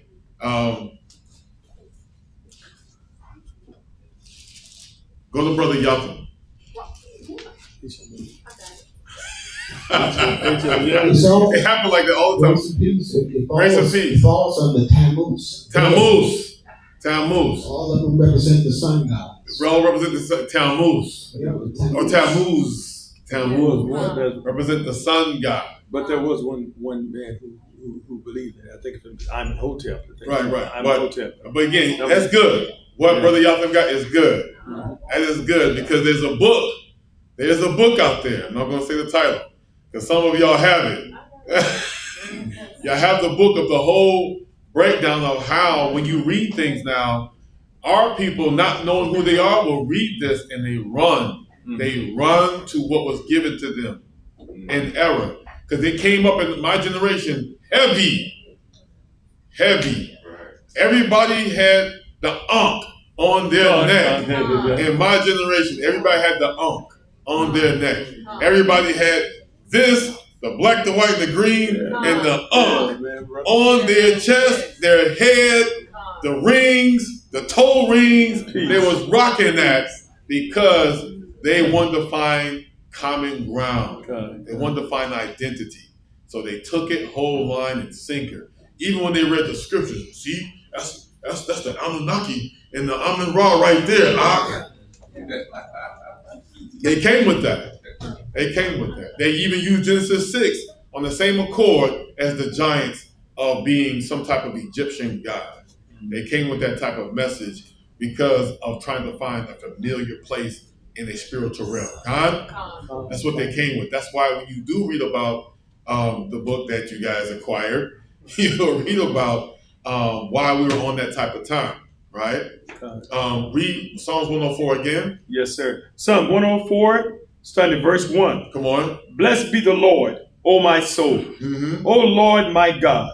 Thou art very great. Come on. Thou art clothed with honor and majesty. Read. Who covered thyself with light as a garment. Come on. Who stretcheth out the heavens like a curtain. Read. Who layeth the beams of his chambers in the waters. Read. Who maketh the clouds his chariot. Who walketh upon the wings of the wind. Come on. Who maketh his angels spirits, his ministers a flaming fire. Now you know who he's talking about now, because he makes them ministers, right? Ministers. He makes his angels ministers. You know Yahweh, Bashem Yahushai, has made angels terra firma to be ministers. So you understand what you're reading is true, it's fact. But just understanding that sometimes us, give me 1 Maccabees 1:11, sometimes us want to go to another place because we don't see ourselves. We don't see ourselves. We don't read about ourselves in Encyclopedia Britannica. We don't read about ourselves about the black being transported to another land, or about us being rulers in another land since the Stone Ages, being called seers, or the fur, or the Gaelic, right? But being called the Pict. We don't know these things because we're looking for something else that's not there, Right? Give me what you got. Yes, sir. This on page in your Apocrypha, page 114. We're going to 1 Maccabees 1 and 11. Come on. In those days went there out of Israel wicked men. Come on. Who persuaded many. Who did what? Persuaded many. Come on. Saying, let us go and make a covenant with the heathen. With who? With the heathen. Come on. That are round about us. That's still today. That's still today. We're not Israelites. We're Hamites. We're not God's children. We're Gentiles. There's no Jew nor Greek. Right? That type of verbiage is still being taught yet this day. Because we have some of us who know who we are, but they still want to enjoy the abominations of this age. They still have Israelites who still want to enjoy the abominations of this age, and that's what you're reading there in the Maccabees. Finish it out. For since we departed from them, yes, sir, we have had much sorrow. What do we have since we left the heathen? Much sorrow. That's what happens. Why do you have sorrow? Let's be honest. Let's come to grips here. Why do you have sorrow? You're leaving something that God hates, for one. But why do you have sorrow?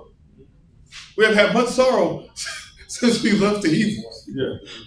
I don't get it. I mean, I'm sorry, I lie. I get it. But why do you have sorrow? Grace and peace, Brother Yaakov. Grace and peace. Because we did the same things our fathers did in Egypt. Yeah, but what we did, we missed the Egyptians, we missed the onions and the leeks and all that stuff. There we go. There we go. There we go. Thank you. Now you brought it home. You become what's the term they use in prison? What's the word they use in prison? It's like, grace and peace, Brother Yehoshua. Grace and peace, I was going to say spoiled, like we say. Thank you. Rotten. But there's a condition, though, of your rottenness. So I asked a prison term. Brother Yehuda, grace and peace. Grace and peace.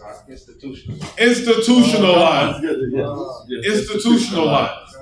I learned this when I was studying to be in a certain career at a time where the mind will become institutionalized. You give them a fresh bottle of clean water, and I've testified to some of the brothers at camp. You give someone a clean, fresh of cold water right from the fridge, untainted, and they take that bottle of water and act like a quarterback and throw that thing 100 yards because they have been institutionalized and they're looking for a stronger drink than the one that I provided for them. They have been institutionalized. That's what you're reading there in the Maccabees. But they're wicked, but not knowing that they're wicked. They're fools, not knowing that they're fools, because they missed the pleasantries of the Egyptian lifestyle. Whether I'm making bricks or not, I'm eating. No matter if I'm being whipped or not, no matter what they calling me, I'm still eating. And you've lowered yourself to really a beast. To a beast type of lifestyle. See that? Finish it out. Yes, sir. That was it, sir. No, there's always more. There's always more, sir. Yes, sir. There's always more. Verse 12. Yes, sir. So this device pleased them well. See that? This device, this mindset pleased us well. That's the understanding. Let's go back to the Egyptians. I don't mind a few licks for some leaks. Right? That's the mindset. As long as I'm eating. A slave mind. A slave mind. Come on. Then certain of the people were so far herein that they went to the king, who gave them license to do after the ordinances of the heathen. So he welcomed them back. I knew you wouldn't be too long. I knew you was coming on back. Yes. sign your name here that you will be a slave under Egypt. Yes. Sign here. You too. Come. Sign your name. Don't forget to bring the children. Make sure the children sign here. And I'll have all of you. Not just the head. I have all of you. I have all of you. That's what they're talking about. How you think you become on one accord? They make sure that they have chronicles of you. That you are a slave again. That's what you're looking for. Slakia, Baba Kashah. Oh, we're going there. But showing you, it started in chapter 1 in 1 Maccabees, where evil of us, foolish of us, to want to go back to captivity. Well, one, we brought the calf with us into the wilderness. Way back with Moses, we brought the calf with us. And the calf is still here yet this day. Now it's sitting there right downtown in New York. For those who don't know what I'm saying. Right.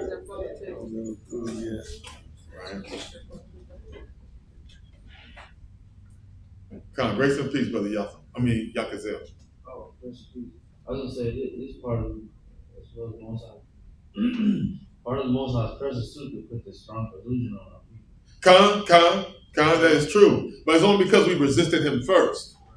We resisted him first. The order of things. Remember the condition? You do right by me. That's right. You right.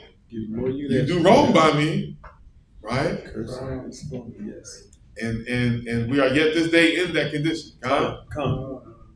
That's always a condition of what we signed up for. But now knowing though, when it says that you're wicked, it's saying you know who you are. You know what's right. But you choose to keep the slave mentality. You choose to stay institutionalized. Instead of to be a ruler that you are bred and made to be, you make yourself low level. You making yourself low level. That's the astonishment in the scriptures of heart. That you chose to be called a proverb instead of being given your birthright. See, now you're shaking your head of the amazement, right? That's where I'll be at. Like, wow, you want that? You want that? The mud pits? The bricks? You want that today? I'm African American? Really? You want that? You want that type of label on you that's not a label? Right? That's where I'm at. That our people, they want that, right? So like grace and peace, brother Yah. Okay, grace and peace. And even put it in today's function, how we always trying to be around them in their Disney Plus world. Yeah, right. Well, in the Supreme Court, the 14th Amendment or something. Right. I said that earlier. We still take on the customs of them, knowing that in the Constitution, we are nothing. That's right. You don't realize that's the second Constitution. Right. And once you take that away, we consume it. Right. I mean, they could take it away because we weren't considered when they wrote it. It was in 1777 when they wrote it. We weren't considered in the first place. We weren't even considered. So that's why it's amazement. It's an astonishment of heart that we still act as if we're included when we never were included. Never were included. Right? As Yakazel said, that's the blindness. That's the blindness. There's more though. There is more. Verse 14. Come on. Whereupon they built a place of exercise. It's like, back up. Read 12 again. 12. Yes, sir. Come on. So this device pleased them well. Come on. Then certain of the people were so forward herein that they went to the king, who gave them license to do after the ordinances of the heathen. Come on. Whereupon they built a place of exercise. A place of what? Of exercise at Jerusalem. And where? At Jerusalem. Read. According to the customs of the heathen. Of the who? Of the heathen. So they're having your Olympics. That's where they're having their Olympics. That's true. And who are they watching running that track? I'm just saying. Who are they watching running that track? And the sad part about it is, we watching like, it's all gonna be all us. It's gonna be all us. Yes. And not realizing, man, we shouldn't be on that track. That track is an abomination unto us. In every sport that is there. I'm sorry, I don't want to hurt nobody's feelings, but every sport that is there is all against us. Every sport is against us because we have to do what? Conform unto another law, unto another God, unto another way of life. It only consists of a heathen practice, which means you are still institutionalized. That's right. You are still institutionalized. Yes, sir. Really, they have us so blind. Like when the ones that come out of college playing football, yes, sir, they go to those camps, and what do? They have them like the slave auctions. Well, I can't go too deep into it, but you understand. It's like the NBA too. They have those certain camps, and they see how high you can jump. Yes, sir. There's a video out. Kaepernick had made what's it called? Columbine? Yeah, Kaepernick made that video out, so you can watch that video so you understand how the process goes. And we're reading it. But they actually have a whole video of how the process goes. It's still being on an auction. It's still being on the slave auction. Literally, still being on the slave auction, right?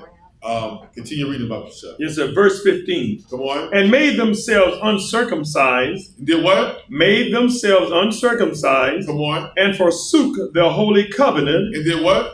Forsook the holy covenant. And joined themselves to the heathen. To the heathens. Come on. And were sold to do mischief. Sold. That's what's happening when they get recruited. But it starts earlier than that, Brother Yatta. It starts in the home. I don't know. I've seen videos. 5 years old. Jab. 5 years old. Doing suicides at 5 years old. Suicides at 5 years old. Now I have my son and my daughter in the program, AAU, and many other programs. Right? And you're paying thousands of dollars in the program. Thousands of dollars. And then you send them off to HBCU. Yeah. Right? That's what's going on. And again, not going against, but if you taught them who they are and then taught them how to be in that program, guess what? It will be to their benefit, not to their demise. But most of us are only in it because it's only for one way, the money. It's only for the money.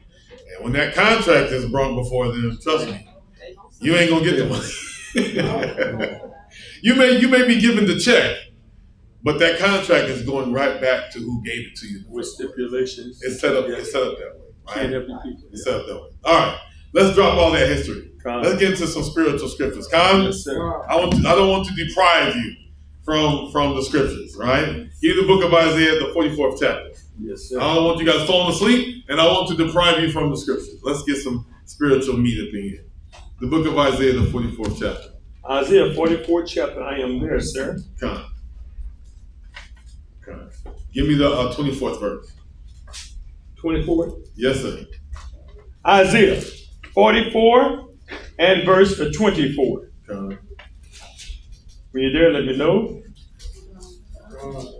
Read what you got, huh?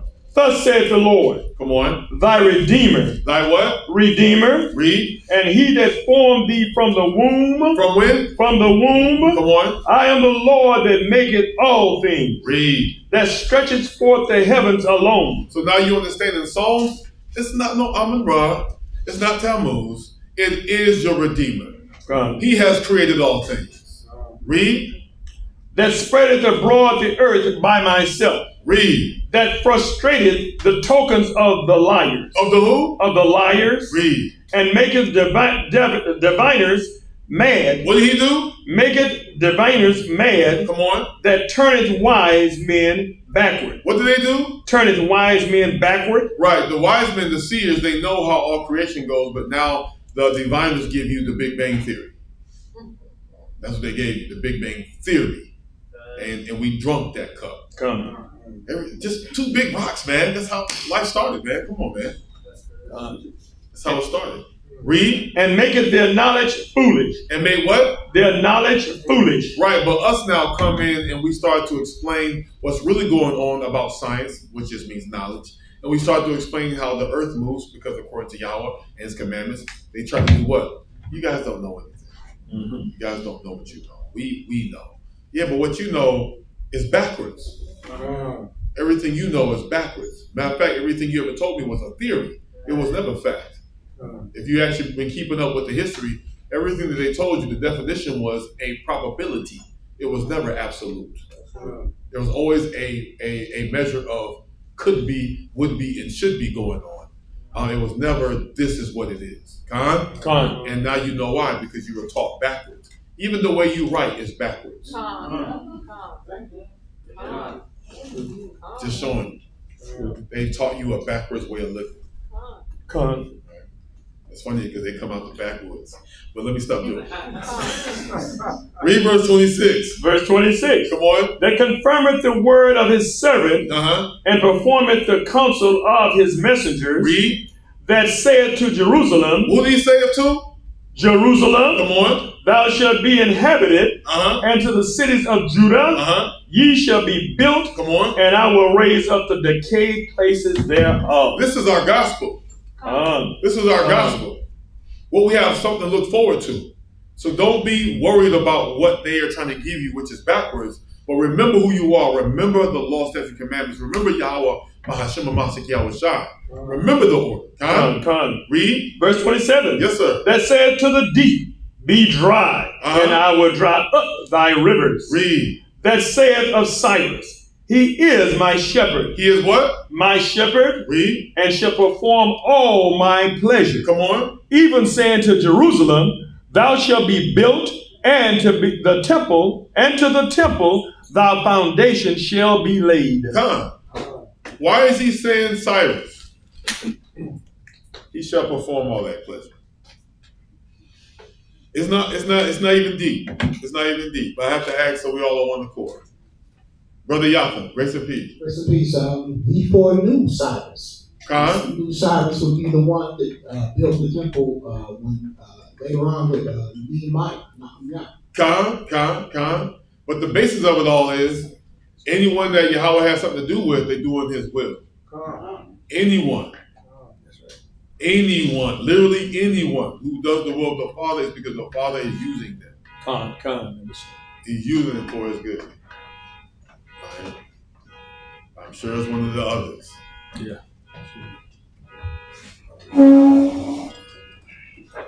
Yeah, I'm thinking about Nebuchadnezzar. Yeah.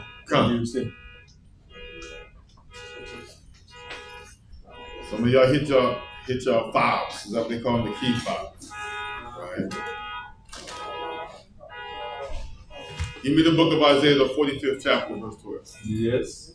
Isaiah, the 45th chapter, verse 12.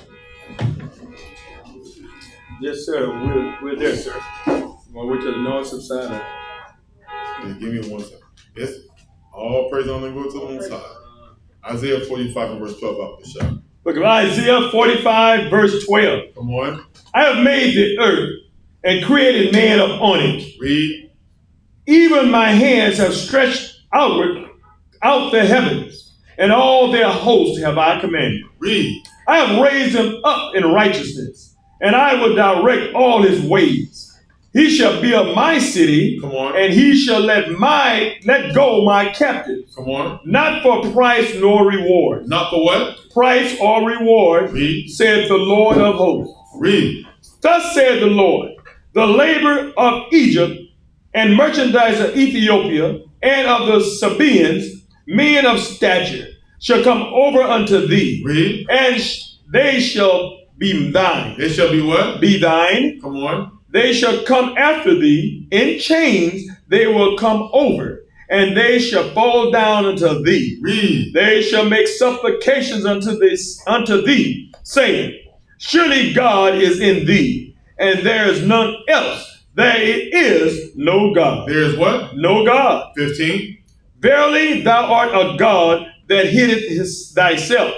O God of Israel, the Savior. The what? The Savior. The Savior. Yes, sir. These things are all gospel, but we have something looking forward to. To actually see the other nations, and you have not seen this yet, to see all other nations bowing down before Israel. Not before Yahweh or Yahushai, bowing down before Israel, saying, we now understand who your God is. Because they don't really have gods. They have idols. They have statues. They even have creeping things as such. But they don't have who's seen the Mummy? Who's seen the movie The Mummy? Yeah. Why do you think they put them bugs in that movie? The million bugs that were just crawling, fast too, emerald looking, green. That was one of the gods of Egypt. Why do you think the Most High God put one of the plagues in there of all the flies?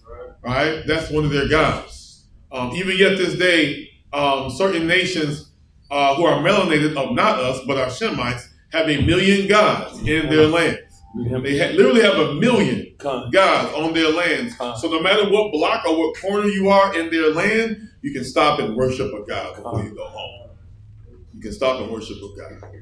Of all creeping things, beasts of animals, and of stars, suns, and moons, they have a god for any occasion. They have a god. Right?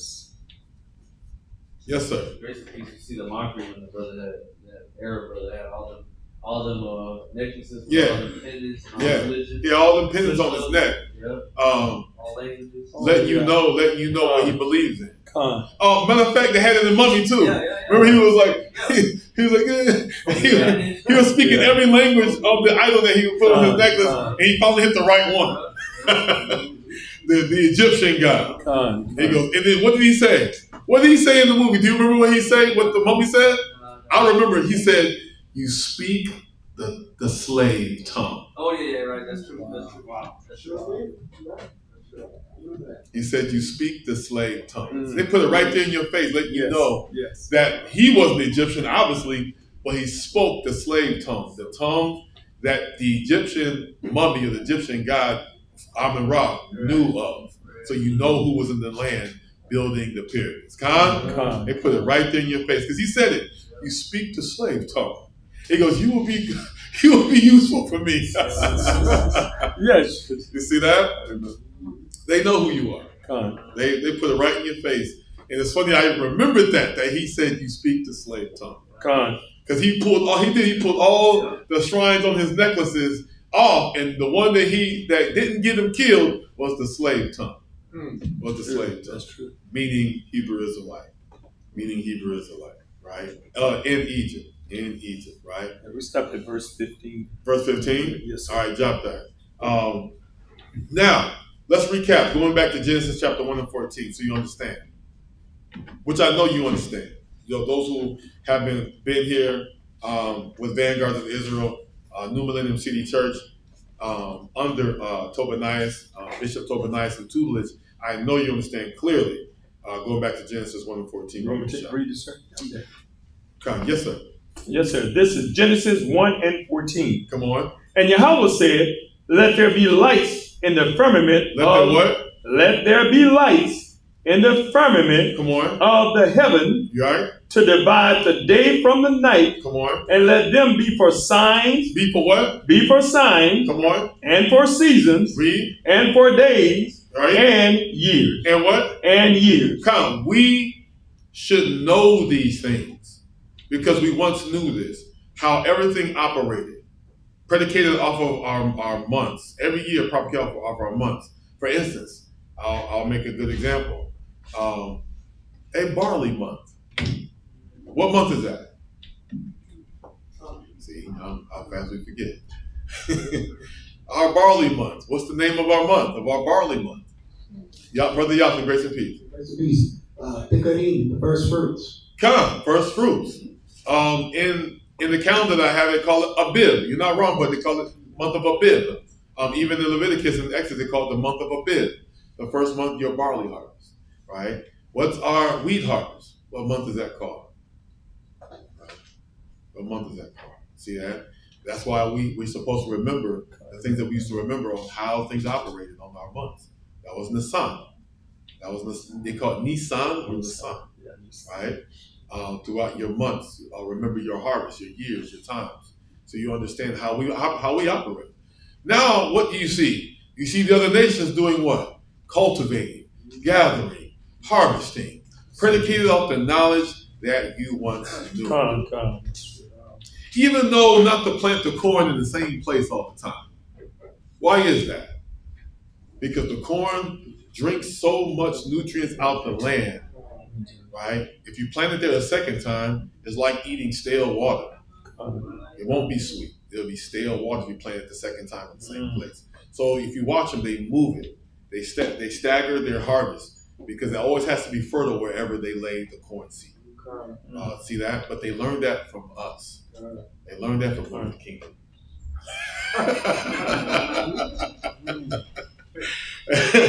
over here, and so-called Asterisk, they learned that how to cultivate and harvest the food because we taught them. Ain't that something? We taught them. Yes, sir. When they move the corn to another place, they'll plant soybean there to put the nutrients back. Yeah, to put nutrients back. And they don't touch it. They don't touch it. And guess what? That's in the law. To let our land ferment. So we would not touch our harvest for a whole year. But we would move our harvest so we would reap from that land. But the land that we harvested the year before, we would leave it. So it would create nutrients all over again. They learned that from us. And we taught them well, aka pilgrims. We taught them well. See that? And now we walk around, the grocery store closing up. Where we gonna eat? Where we gonna get our food from? We once knew this. Yeah, we did. How to live on our own. We once knew this, right? Drop that. The book of Psalms. We read that. Give me Sirach 33 about Kishah. Sirach 33. You start at verse 6. Sirach 33. And verse 7. Yes, sir.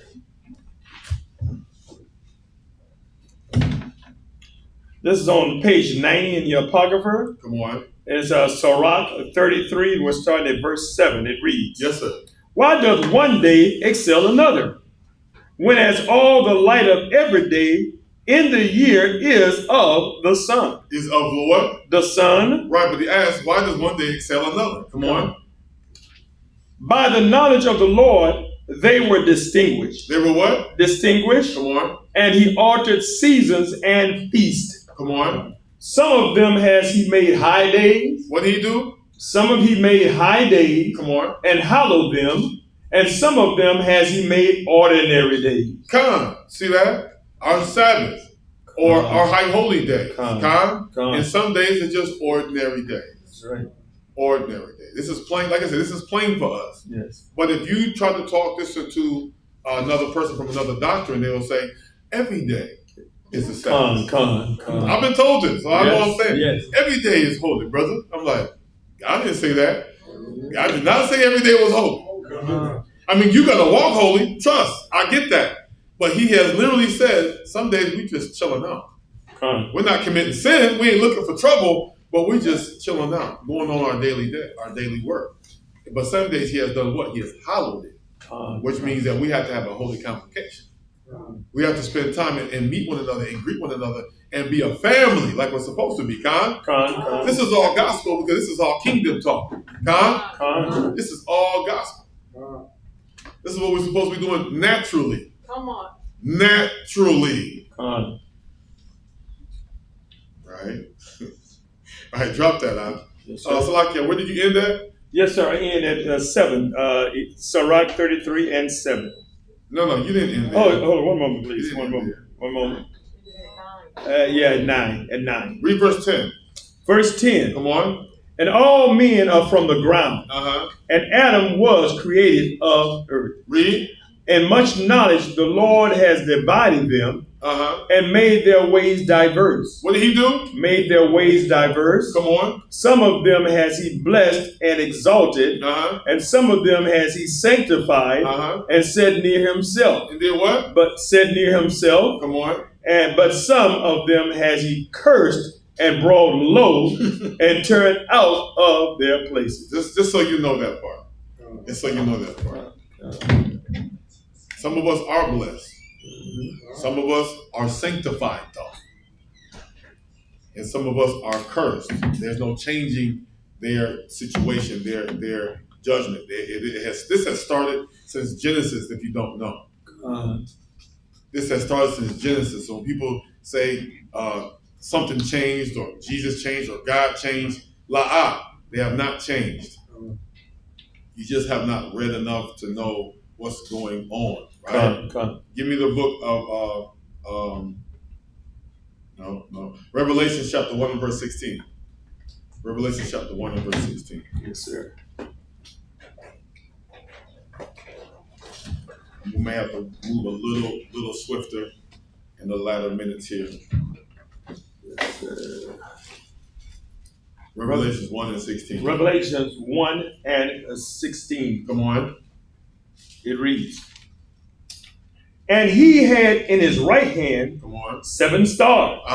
And out of his mouth went a sharp, 2-edged sword, and his countenance was as the sun shining in his strength. In his what? In his strength. Who knows what this correlates with? Who knows this correlates? Read it again, Yes, sir. This is Revelation 1 and 16. Come on. And he had in his right hand 7 stars. He had in his right hand 7 stars. And out of his mouth went a sharp, 2-edged sword. Come on. And his countenance was as the sun shining in his strength. In his what? In his strength. What does this correlate with? What does this correlate with? Right? To show you how the Most High God has thought about us since the beginning. We're reading in Revelations, but this has been thought about since the beginning. Right? Grace and peace, Brother Joel. Is it going to 2 Kings 13? 13 and what?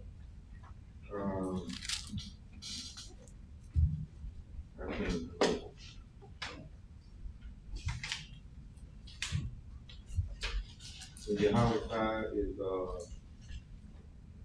going against the military. He's going against what? The military. No, sir. No, sir. That's heavy, but no, sir.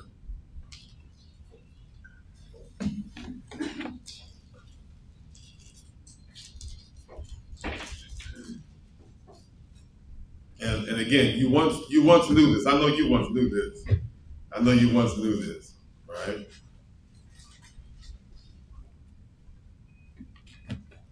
Because we read earlier in Sirach, some of us are blessed, some of us are sanctified, and some of us, I'm not talking about Israelites, I'm talking about people, just so you get understand.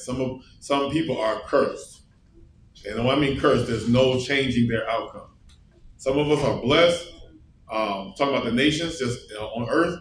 Some of us are sanctified. That is very clear. And then some of us are cursed. That is very clear. Very clear. Just talking about the nations. Now, when it comes to Revelations 1 and 16, right? Brother Yehoshua, he had his hand up. Grace and peace, Cap. Precept Hebrews 4, 11 and 12. Hebrews 4, 11 and 12. 11 and 12.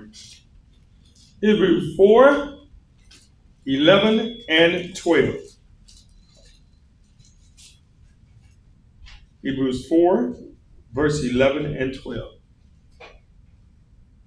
Reads, I see what precept you're hitting, but read what you got. It reads, let us labor, therefore, to enter into that rest. To do what? Enter into that rest. Come on. Lest any man fall after the example of unbelief. Read. For the word of Yahweh is quick and powerful, and sharper than any two-edged sword, piercing even to the dividing asunder of soul and spirit. Come on. And of the joints and marrow.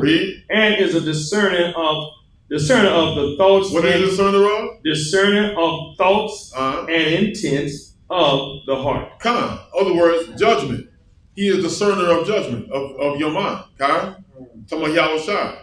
But now the latter part. So we got the first part, right? The latter part. Or I should say the first part, because you actually read the latter part. So the first part, 7 stars in his hand. 7 stars in his hand. Right? What is that? What is that? Like I said, you know these things. Trust me, you know these things. Cananias, grace and peace. Is this verse 11? In what book? Revelation 1 and 11. Revelations 1 and 11. Read what you got. Revelations 1 and 11 saying, I am the Alpha and Omega. Come on. The first and the last. Come on. And what thou seest, write in a book. Read. And send it unto the 7 churches which are in Asia. Which are in where? In Asia. Come on. And Ephesus. Come on. And unto Smyrna. Read. And unto Pergamos. Come on. And unto Thyatira, and unto Sardis, and unto Philadelphia, and the Laodicea. And the Laodicea. The right. 7. The 7. Now, yes, sir. That is exactly clear. But just so for those who need a little bit more, right, go to verse 19. Verse 19. Yes, sir. Verse 19. Revelations 1 and 19. Come on. Write the things which thou hast seen. And the things which are, and the things which shall be hereafter. See that? I like that timestamp. Read that again in verse 19. Revelations 1 and 19. Come on. Write the things which thou hast seen. Which has what? Thou hast seen. Come on.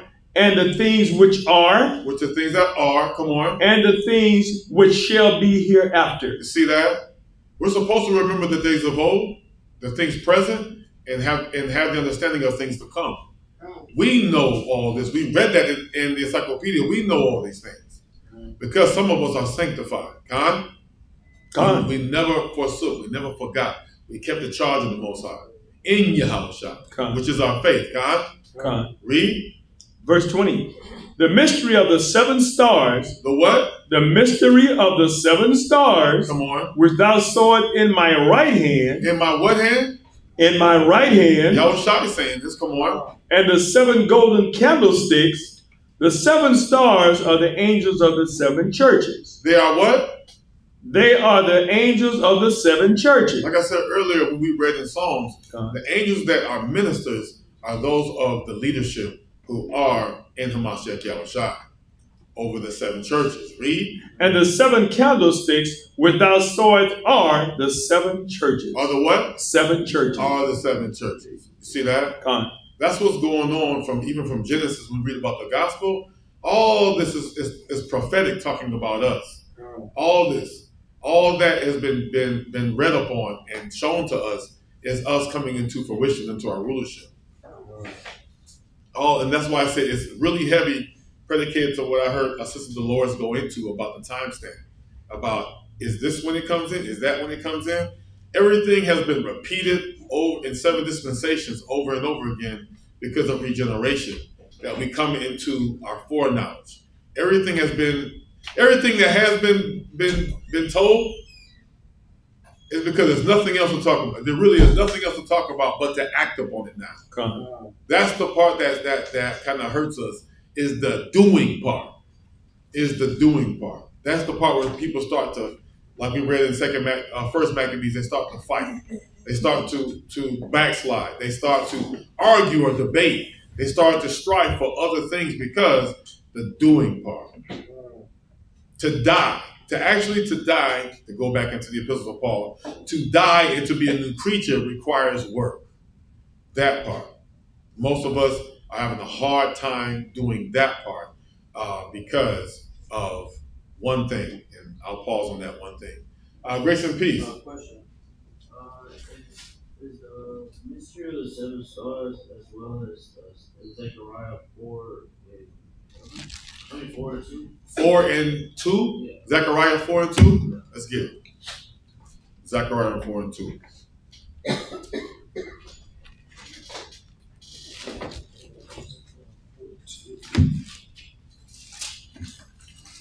Zechariah 4 and 2.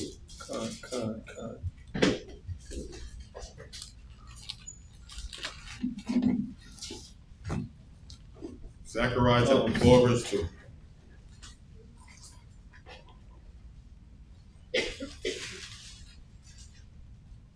Yeah, Zechariah 4 and verse 2. Come on. And said unto me. Matter of fact, start at verse 1. Yes, sir. Zechariah 4 and 1. Come on. And the angel that talked with me came again. Come on. And waked me, as a man that is wakened out of his sleep. Wakened out of what? out of his sleep, Come on. and said unto me, What seest thou? Mm-hmm. And I said, I have looked, and behold, a candlestick all of gold. All of what? All of gold. Come on. With a bowl upon the top of it, mm-hmm. and its 7 lamps thereon, and 7 pipes to the 7 lamps which are upon the top thereof. Read. And 2 olive trees by it. Come on. One upon the right side of the bowl, and the other upon the left side thereof. Come on. So I answered and said to the angel that talked with me, saying, What are these, my Lord? Come on. Then the angel that talked with me answered and said unto me, Knowest thou not what these be? He said, Knowest not what these be? I'm showing you an image. You don't understand the imagery that I'm showing you?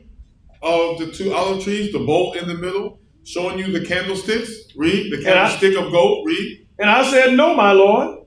Then he answered and spake unto me, saying, This is the word of the Lord unto Zerubbabel.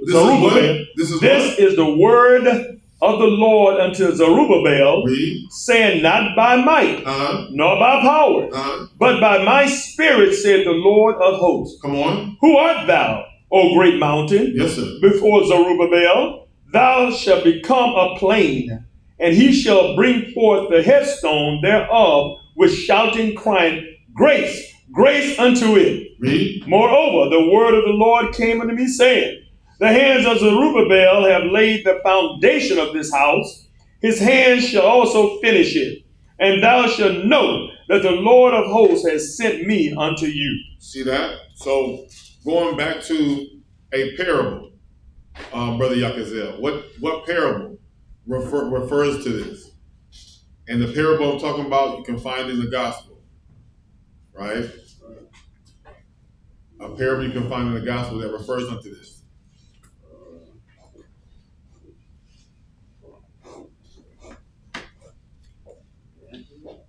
Yes?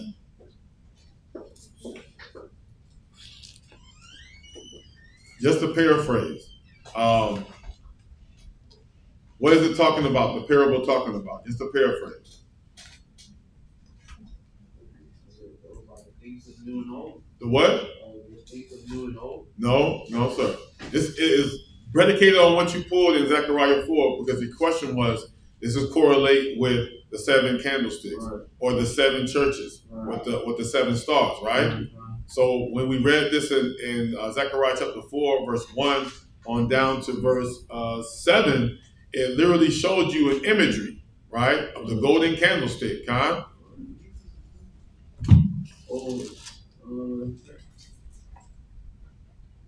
Is it Matthew 24? Let's speak about the rumors of war. About the what? The rumors of war. No, sir. Okay. No, sir. No, sir. Remember, I said this a parable predicated off of this. Right. A parable predicated off of this. Okay. Right. That's like that, Brother Yehoshua. Grace and peace. It's like that. He give him the mic. Will we predicate to the parable of the sowing of the seed?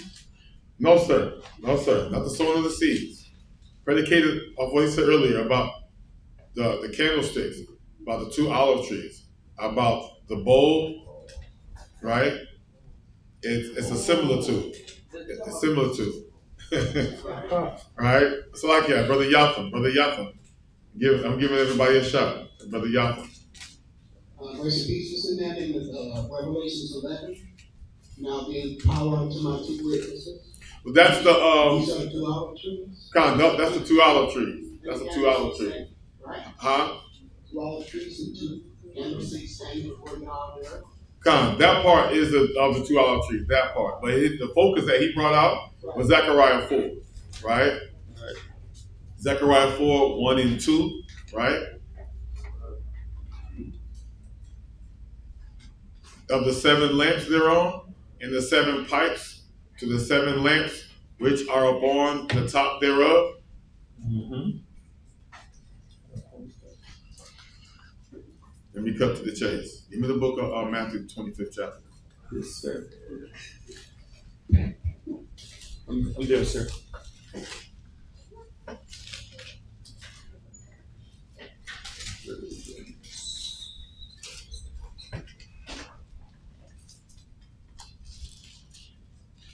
31, sir. Come. This is all coming by Hamas Shah. Read from the top. Okay, wait a minute. That is 25th, right, sir? Yes, sir. This is St. Matthew's 25, verse 1.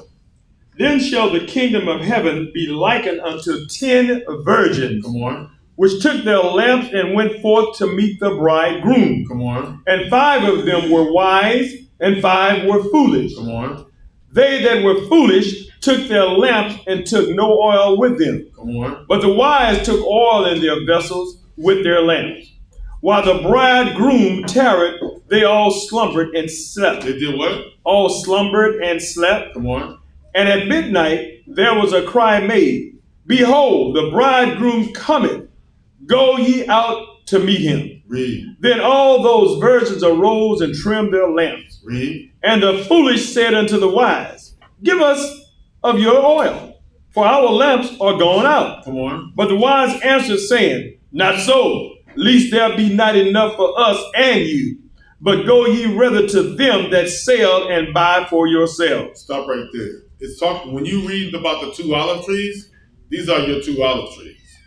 These are your 2 olive trees. Talking about what we know today, the 2 witnesses. Con. When you talk about Revelations 11, that's what's predicated to on that letter clause. But in Zechariah 4, he's showing them him. He's showing himself the bridegroom of that golden candlestick. And he's also showing you all of us who are what? Sanctified. Not all of Israel is sanctified.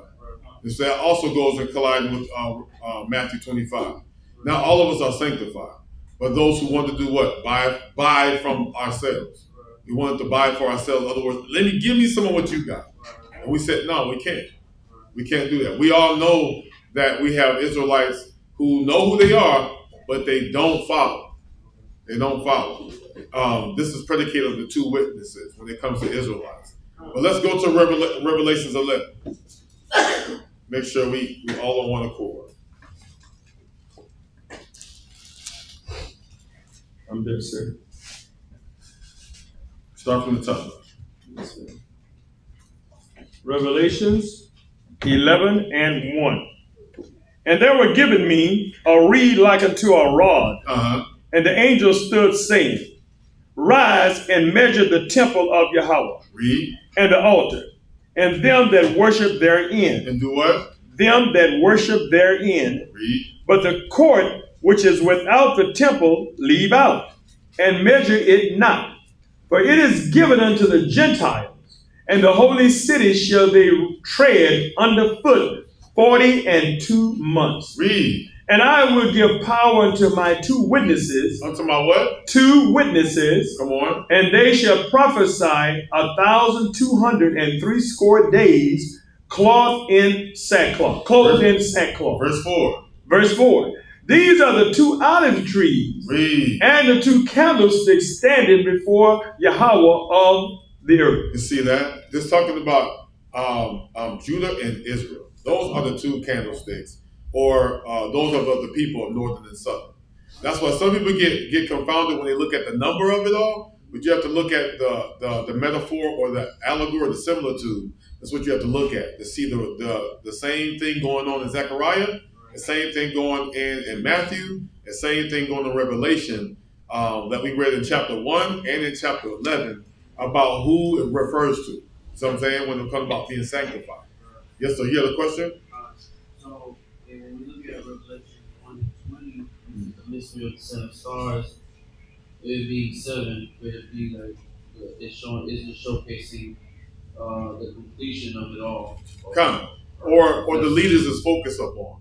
The angel in Ephesus, the angel in Philadelphia, the angel in Laodicea. Okay. It's focusing on those leaders that you read in Psalms 104. Okay. The angels that minister, right, with fire, like Yahweh Shai. And you read those angels in what? Second Ezra 1.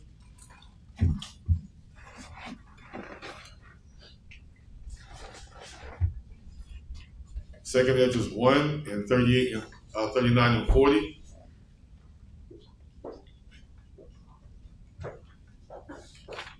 Second Ezra 1, chapter 1, On page 15, verse 38, 39, and 40. Yes, sir. This on the first Ezra, chapter 9. That's on page. Second Ezra. On page 15. Page what now, sir? Page 15. I have it. Yes, sir. I have it. This here is the book of, it's on page 15 in your Apocrypha, and it's starting on page 14 to 37. It started at verse 38, Baba Kishab. 38. Mm-hmm. And now, brother, behold what glory, and see the people that cometh from the east. Read. Unto whom I will give for leaders. Come on. Abraham, Isaac, and Jacob, and O'Shea, and Amos, and Michael, Micaiah, Joel, Abidas, and Jonas, Nahum, Habakkuk, and Sanaphus, Agius, Zachary, and Malachi, which is called also an angel of the Lord. Come. These are described as leaders, messengers. When people get misconstrued about an angel, they're always in the celestial mind. This is talking about on the terra firma mind. When you read 1 Corinthians 15, you have angels celestial and angels terrestrial. So this is talking about your leaders in the churches. That's why he has some of them. He has a few things against them, and some of them are good, predicated on how they live, right? And you read you read the same similitude in Matthew 25. Some of them trimmed their lamps. Some of them were wise on how they moved because of what their belief was. And then when you read in Zechariah, it gives you the same similitude of Hamashiach Yahushai being the golden candlestick, right? And then us being the 2 olive trees. You see that? Although again, there's nothing new being taught. It's just how we are being taught. But there's nothing new on what we're being taught, right? And then we go out into the world. I've seen it when other churches have all the imagery behind them, showing you beasts and animals and stars falling from heaven, giving you this type of what's the movie? Armageddon type of idea. They give you an Armageddon type of idea. You're like, wow, they really know that Bible. No, they don't know nothing. They don't know nothing. That's why right now they're confounded, because they have no idea what this Bible is breaking down. And we're breaking it down precept upon precept, just like that. You see that? Because the Spirit is on those who've been sanctified, those who've endured into the end, those who've been called. That's who the Spirit is upon. In the end, it's not on no other nation than the nation of Israel. When it comes to understanding, interpreting this Bible, whenever you hear them interpret it, trust me, they're online watching you break it down. They're online watching you break it down. That's what they're doing, right? Where did I leave off at? We left off at Revelations 11. Well, I was going there anyway. Give me 1 Corinthians 15. I mentioned it earlier, but now I'm going to get it. 1 Corinthians 15. Just show you that about the angels and the leaders. That's right. Right. 1 Corinthians 15. I'm there, sir. Bear with me. Verse 39. Salakia. Verse 38. Yes, sir. 1 Corinthians 15 and verse 38. This is the book of 1 Corinthians 15 and verse 38. Come on. But Yahweh giveth it a body as it has pleased him. As it has pleased who? Pleased him. Come on. And to every seed his own body. Come on. All flesh is not the same flesh. Wait a minute. I was told different. All flesh is not the same flesh. Make sure y'all show somebody that. I was told different. That's a good one. That's a good one. Yeah, we all bleed red. That's what I was told. I said, why ain't no dog though? That's a good one. Read. 39. All flesh is not the same flesh. Come on. But there is one kind of flesh of men. Yes, sir. Another flesh of beasts. Come on. Another of fish, and another of birds. Come on. There are also celestial bodies. There are what bodies? Celestial bodies. Yes, sir. And bodies terrestrial. And bodies terrestrial. What? Bodies terrestrial. That's what we read in 2nd Ezra. That's what we read. Terrestrial bodies. Acting like celestial bodies, meaning they're leaders. There are men who've been the called. There are men that have been preserved. And they are, when we're seeing their leaders, they're called angels. They're called judges. They're called gods. They're called seers. These men have never bowed the knee to Baal and worshiped any other than Yahweh himself. In the spirit of Yahushua. That's what we're talking about. Read. But the glory of the celestial is one, and the glory of the terrestrial is another. Come on. There's one glory of the sun, and another glory of the moon, and another glory of the stars. Read. For one star differeth from another star in glory. In what? In glory. Is it talking about literal stars? Somebody help me out here. No. Somebody help me out here. No. Twinkle, twinkle, little stars. Somebody help me out here. What are we talking about? What are we talking about here? Is this because this is heavy for those who are not in the truth? It's a lot, care about Bishop. Grace and peace, Brother Joshua. Give me Brother Joshua. Okay. No, you good, huh? It's talking about Israel. It's talking about Israel? It's talking about Israel. All right, brother. It's sounding good. It's sounding good, but I need some understanding here. Because it's talking about it's not talking about the whole the election. It's talking about the elect and the election, but the 1/3 as opposed to the 2/3. All right, I need some understanding here. That's heavy. That is heavy to break that. Even bring that up is heavy for those who are unlearned. Right? Read verse 41 again. Verse 41. To all the sergeant. There is one glory of the sun, and another glory of the moon, Read. and another glory of the stars. Come on. For one star differeth from another star in glory. One star differs from another star in glory. I need a precept now. I need a precept. You know what I'm saying? Because again, if you say what you say, knowing what you've encountered now, they need to be edified for thus saith the scriptures, thus saith Yahweh or Yahweh Shai, or even thus saith Paul, because Paul will say, I only talk to those who know the law. Right? And also Isaiah will say is by the law and to the testimony. If they speak not according to this word, it's because there is no light in them. Right? And what you said is nice. It's nice for me, in my understanding. It's nice, but if I don't know where to go get it and understand it, then it's just a nice saying. It's just a nice saying. Right. And it's funny, predicated off the precepts that we just hit. Right? It's funny predicated off the precepts we hit. We do have you're able to buy a lifeline. There are lifelines around you. There are lifelines around you if you need a lifeline. All right, Brother Joel. Let's use him as a lifeline. Jeremiah 31:35. The book of Jeremiah 31:35. The book of Jeremiah 31:35. Jeremiah 31:35. 31 and 35, it reads, Thus says the Lord, which giveth the sun for a light by day. He does what? Giveth the sun for a light by day. Come on. And the ordinances of the moon and of the stars for a light by night. For a what? Light by night. Read. Which divideth the sea when the waves thereof roar. The Lord of hosts is his name. What does that mean? What does that mean?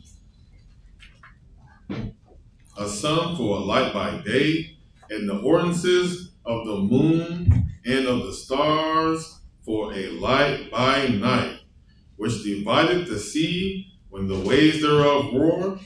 Yahweh of hosts is his name. What does that mean? Good precept too, by the way. Good precept.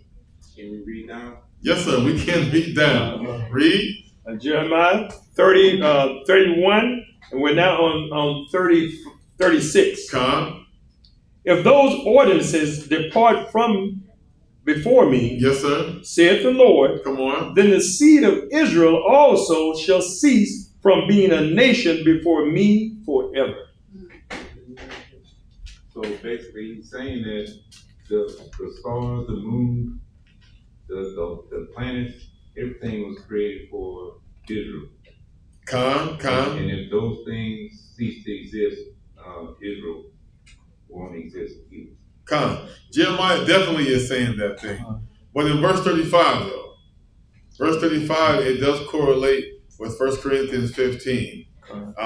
Verse 41, it does correlate. But what is it saying?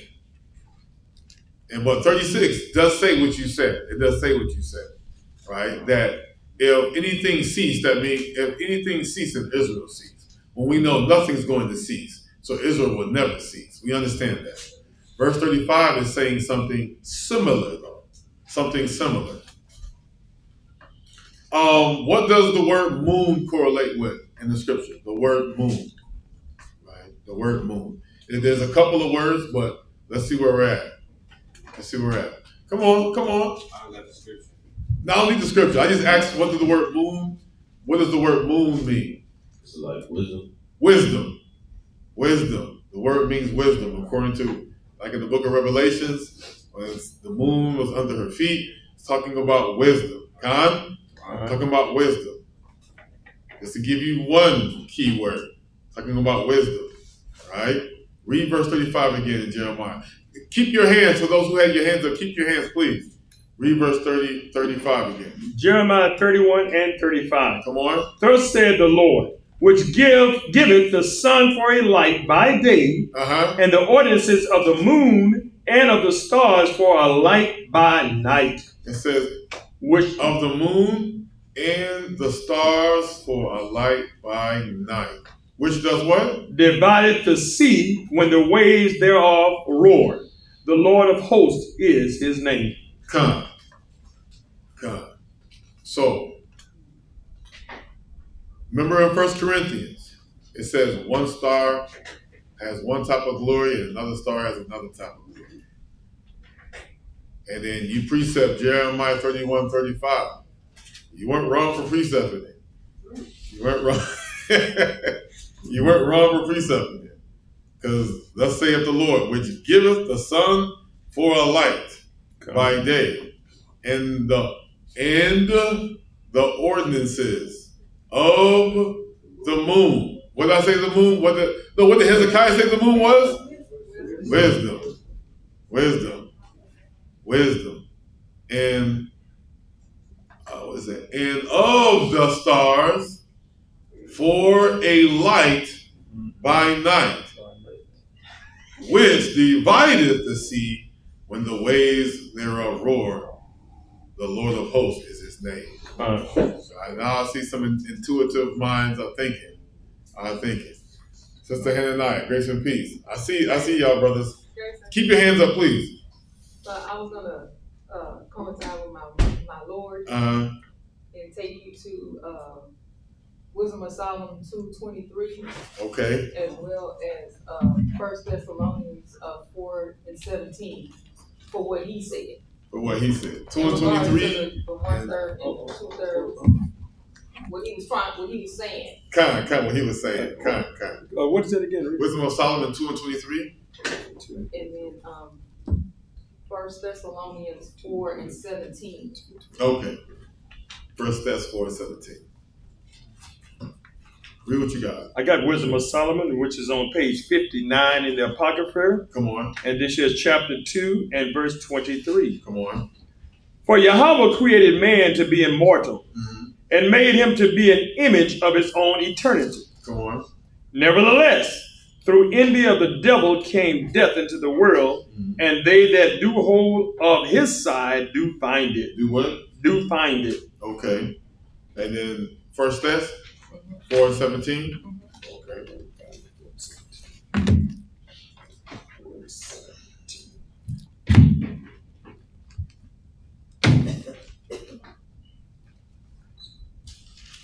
First Thessalonians 4:17. Come on. Then we which are alive and remain shall be caught up together with them in the clouds to meet the Lord in the air, and so shall we ever be with the Lord. Come. That's what he said. That's what he said. Haves and have-nots. I got it, right? All praise, honor, and glory to bring out those precepts about what he has said. But my question was, in 1 Corinthians 15:41, it says, in the letter clause. I got to get back there. Read that letter clause in 1 Corinthians 15:41. Yes, sir. 1 Corinthians 15 and verse of 41. We're going to read the letter clause. For one star differeth from another star in glory. So also... Stop right there. Okay. I'll read the entirety real quick. There is one glory of the sun, and another glory of the moon, and another glory of the stars. I needed that part. The glory of the stars, for one star differs from another star in glory, right? What Brother Joel brought out is a good precept in verse 35 to show you what Paul's talking about. Like I said, his verbiage is quirky, but he's referring to read verse in Jeremiah 31:35. And again, not that this is not what you brought out, it's going according to this. But we need to know what it is. Like I always ask people at camp, what is it though? When they say this and that and the third, I go, yeah, but what is grace?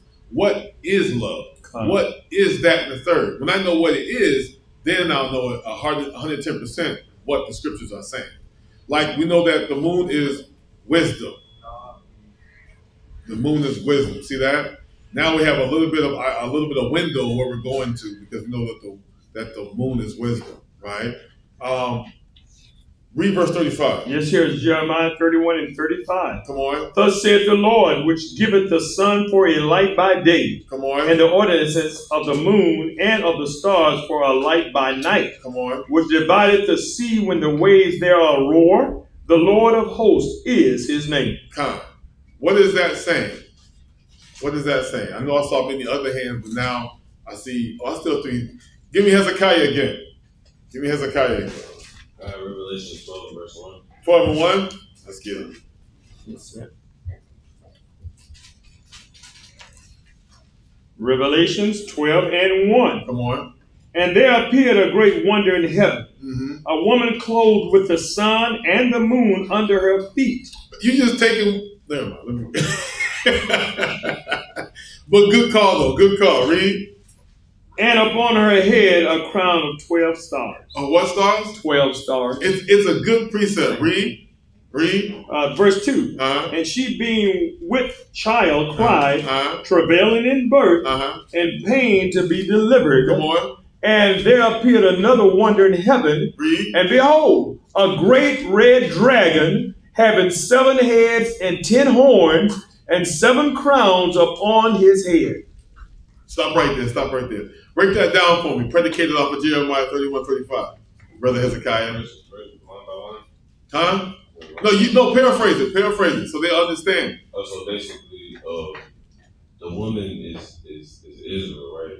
Right, but predicated to Jeremiah 31:35 though. Because you pulled this predicated off of Jeremiah 31:35. But I said what I said, so you were quick on the sword. Okay, right. So the moon is the wisdom, and that light is the commandments. You're not off. You're not off, but not on the bullseye. Not on the bullseye. When we read 31 and 35, not on the bullseye. But because you read already that the moon is the wisdom, right? So the moon is the wisdom, and we already know what the wisdom is, right? What I would be giving it away if I reverenced it, for one thing, because you went to a good scripture in Revelation 12. You went to a great scripture, right? And because you pulled it, now I'm seeing more hands now. And we only got a few too, by the way. We only got not even a few, but I'm allowed for time. I'd like to at least get this in, because this is good. to understand how much of a light that you are. You just don't understand. When you walk out here, you are reeking. You don't get it. And they know this. When we read the scriptures, they know this, that you are reeking. They just like the fact that you don't know that you are illuminating. They know that you don't know how much you illuminate, right? All right, because of time, Brother Joel. So he mentioned, Brother Hezekiah, that the moon was wisdom. Yes. And the sun would be understanding, according to Micah chapter 3, verse 6. All right, let's go to Micah chapter 3, verse 6. Micah 3 and 6. One more. Yes, sir. Be quick, please be quick. Sir, yes, sir. Please be quick.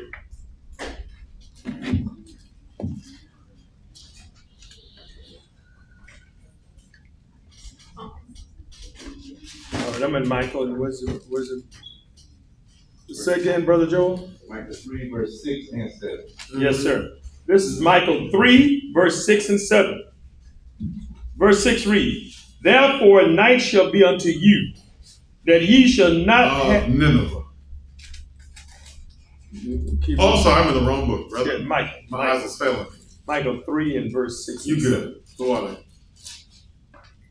Read what you got. Yes, sir. Verse 6. "Therefore night shall be unto you, that ye shall not have a vision, and it shall be dark unto you, that ye shall not divine, and the sun shall go down over the prophets, and the day shall be dark over them. Then shall the seers be ashamed, and the diviners confounded. Yea, they shall all cover their lips, for there is no answer of God." There's no answer of God. It's a precept, but it's not breaking down to the common denominator of what it is. It's just showing you a parable of going down on the prophets. It's symbolizing something of what's going down on the prophets, right? If something is going down on the prophets and the prophets aren't able to do what? Prophesy.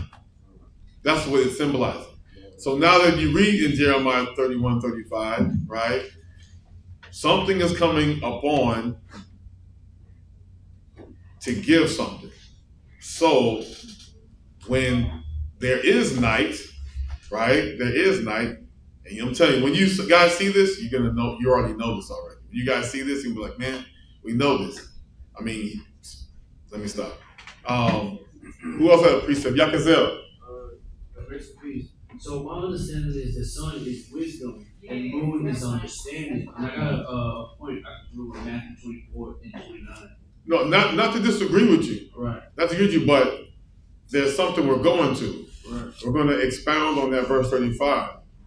We're going to expound on it because someone say commandments. Same thing. Right. But you're not hitting the bullseye of what it is, though. Right. What it is. Well, that's why I'm kind of confused because I'm not sure. Right, because you're holding on to one word. Because commandments, wise, and wisdom are all synonyms. They're all synonyms. How do you get your wisdom? Through your commandments. How do you walk wise? Through your commandments. Right? But he brought out a precept predicated off of what?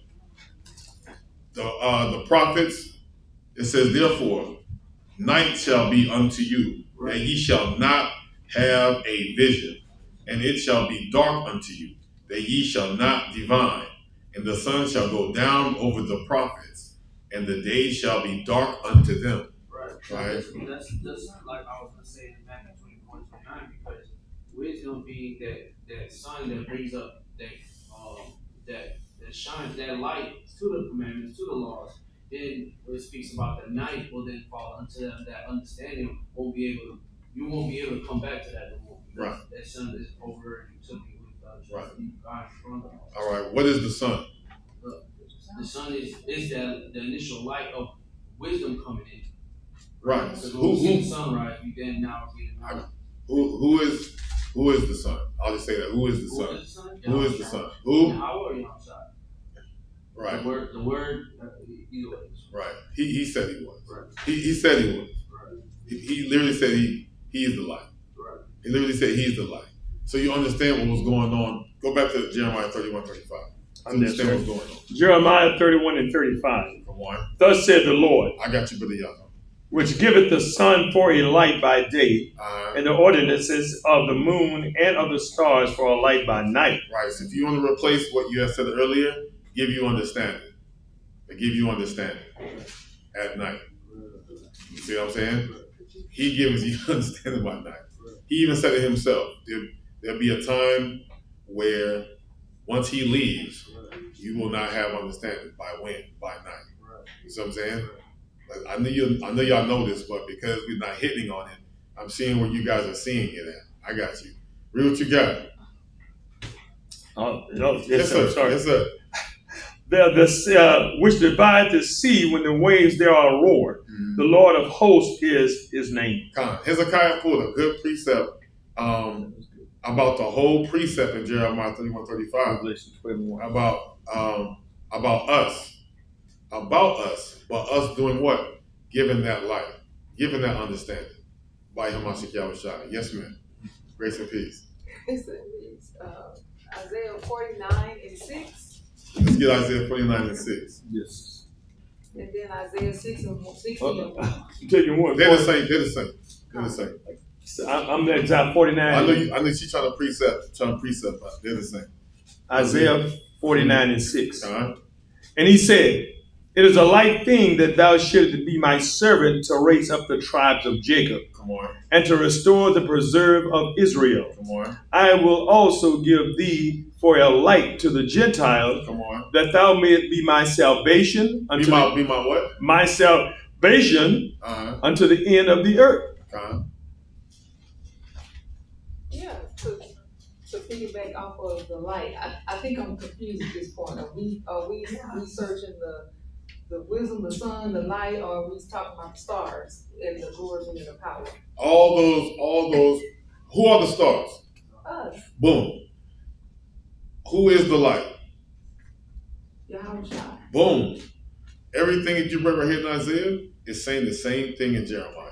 It's saying the same thing in 1 Corinthians. Okay. It's saying the same thing, showing you it's the key words, the familiar text and relative phrases are saying the same thing about the figurative of the words. It's saying the same thing. He is the light. We are the stars. Gotcha. Right? We read that in Revelations 1, verse 11, verse 19 and 20, about the headship of the star of the angels.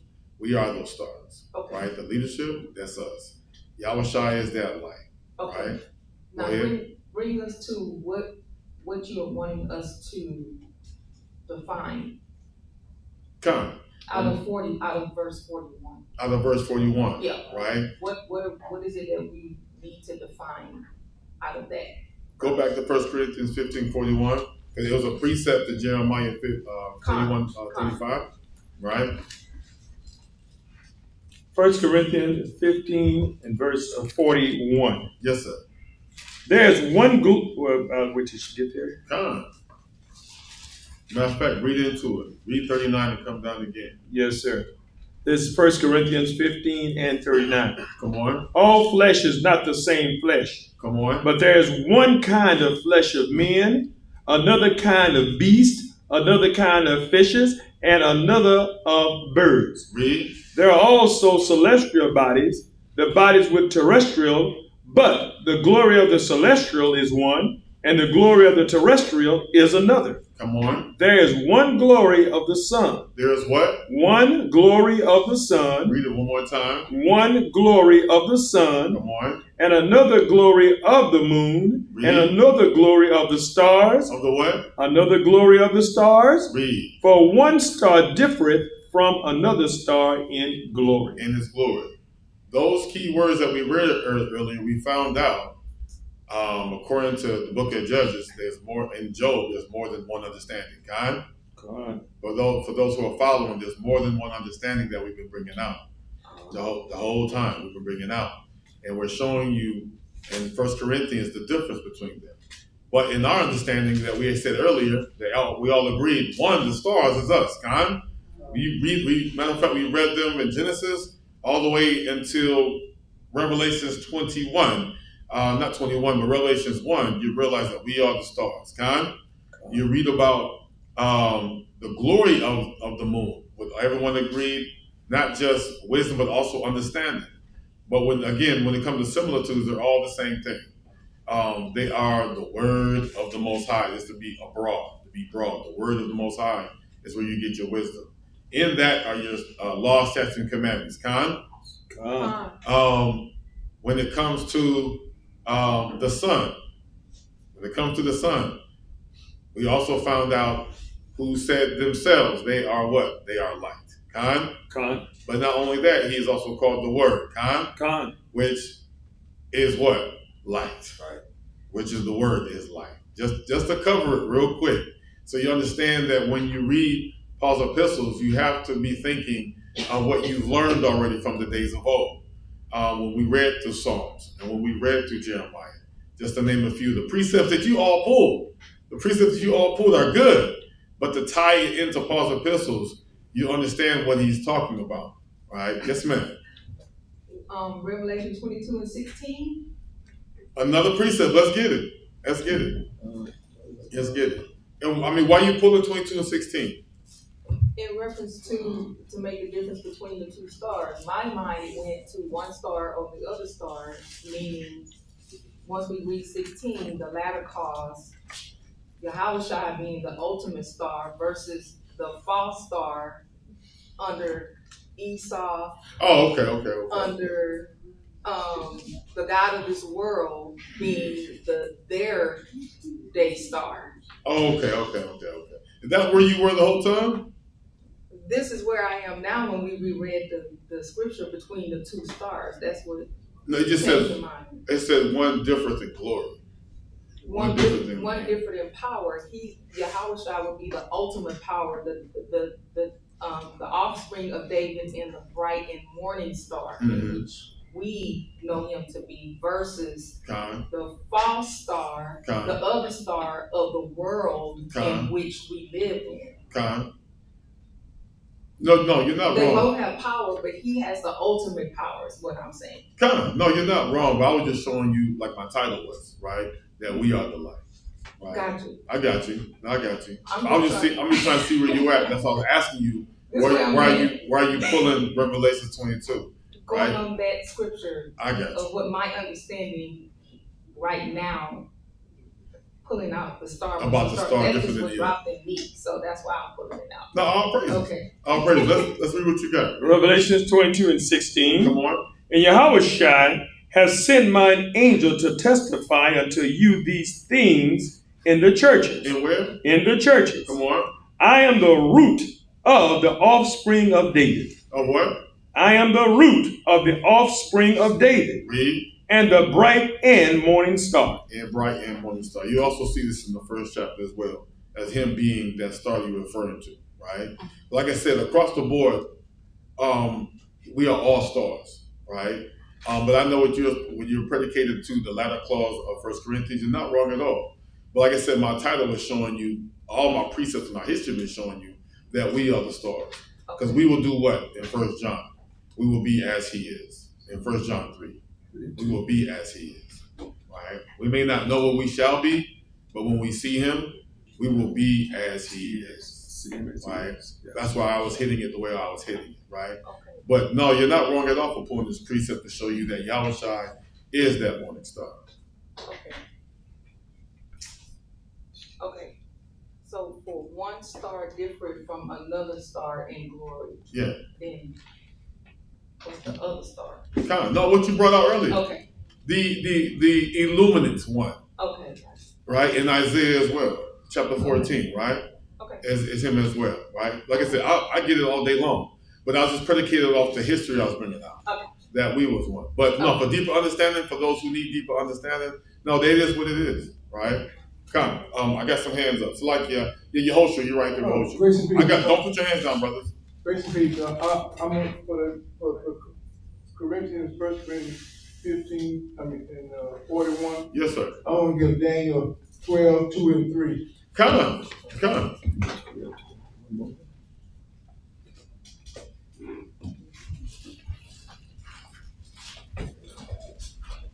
Daniel 12, verse 2 and 3. Come on.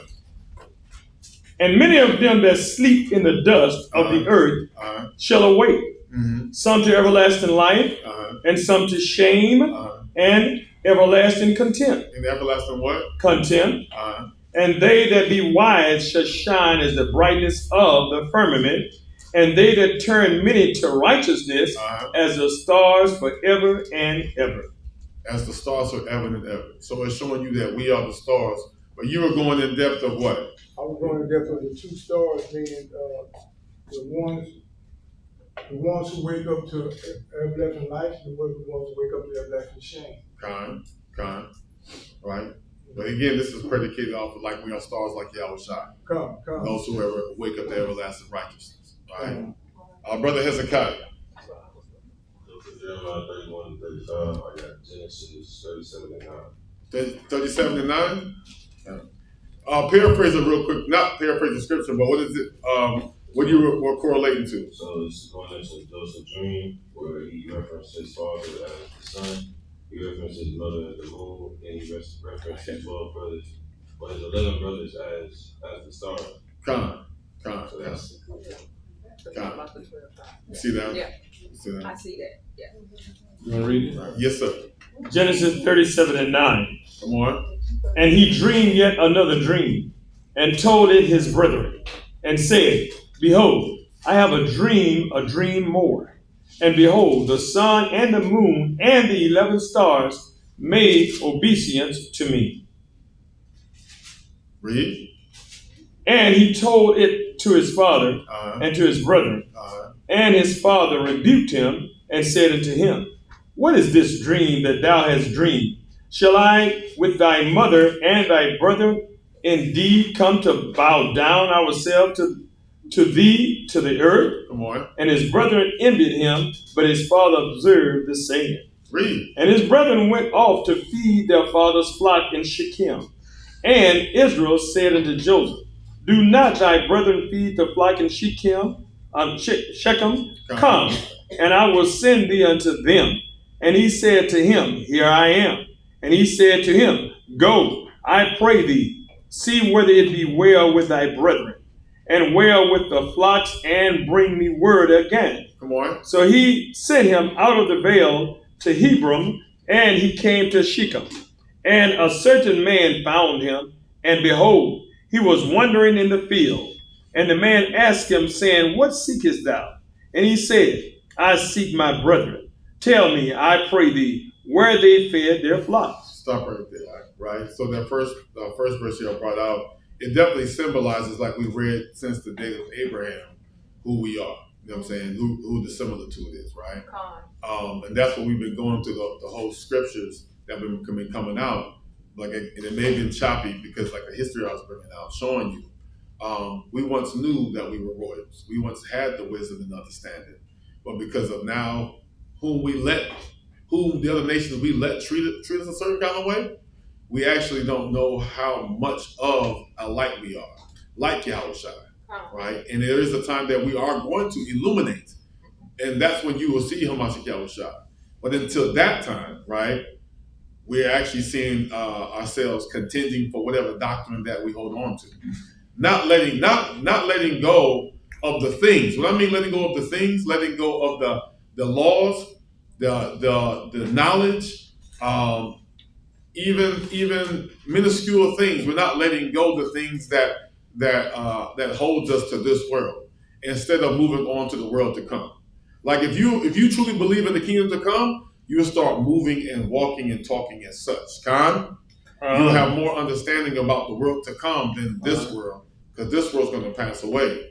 Like we were breaking down the stars, breaking down the sun, even breaking down the wisdom. Those things, you should always be in that type of mindset all the time, because of the doctrine that's been placed in us already. Christianity to be one of them. Christianity literally only gave you one understanding, that the stars are the stars, and then you take the stars of the stars of Jude 1 and 5 to think that the stars literally fell from heaven. That type of doctrine. Not understanding that you fell from your position. You see where I'm at now? Everything that we brought out was you being prophesied back into a new kingdom, but you've forgotten it. Yes. You've forgotten kingdom thinking, kingdom talk. And now you're stuck on this world, this age, right? But if we remembered how we talk, how we think, and how we precept, we will understand clearly the sun, the moon, the stars. Whether it be the star of Masih Yahushai or the star of this age, we will know the greater, the lesser, and the glory thereof. We will also know what glory that we have coming, us being stars. We will understand all these things if we remember the days of old, right? And again, Salak for making it choppy. But like I always say, we once knew this. While I bring out the rulers, the Negro rulers in Scotland. And I brought out the encyclopedia of us in Spain, Portugal, Greece, and in Ireland, us being called seers in those lands. And if you're called a seer in those lands, you are like a god unto the other nations, if you understand what I'm saying. That means we once talked like this and understood these things in the Old Testament.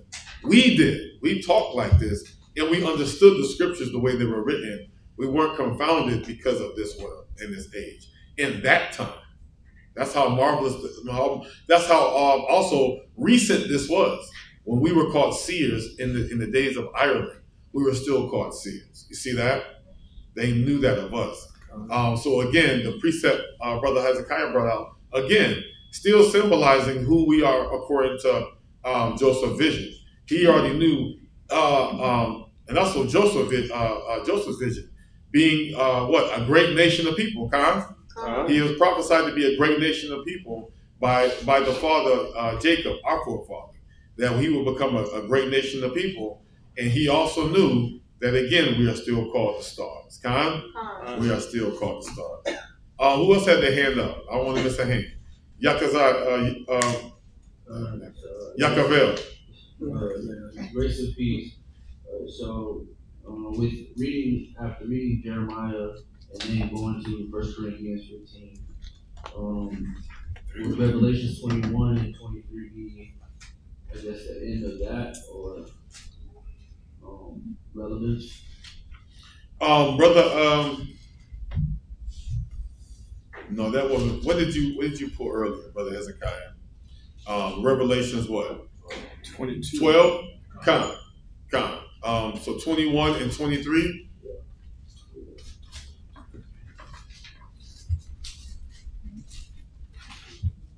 Start at verse 22. Start at verse 22 because the rest of it is, the beginning of it showing you what? Us in our gates, So start at verse 22. Okay, you put it was Revelations 21 and 22. Okay, 21 and 22. Yes, sir.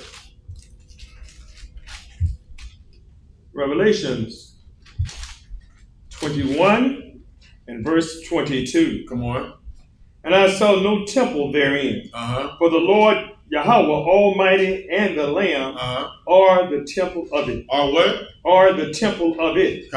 And the city has no need of the sun. Come on. Neither of the moon to shine in it. To do what? To shine in it. Come on. For the glory of Yahweh did lighten it. What did he do? Lighten it. Come on. And the Lamb is the light thereof. Is what? The light thereof. Come on.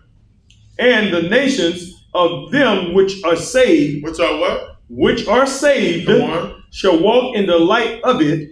And the kings of the earth do bring their glory and honor into it. What do they do? Bring their honor and glory into it. It's still symbolizing what? That we've been going on, showing you Yahushai, right? We no longer need the sun, but Yahushai will be our light. And now who are we? Those who says and they will bring their glory and honor into it. It's talking about us, right? We actually asked for it. Give me the book of Acts, the first chapter.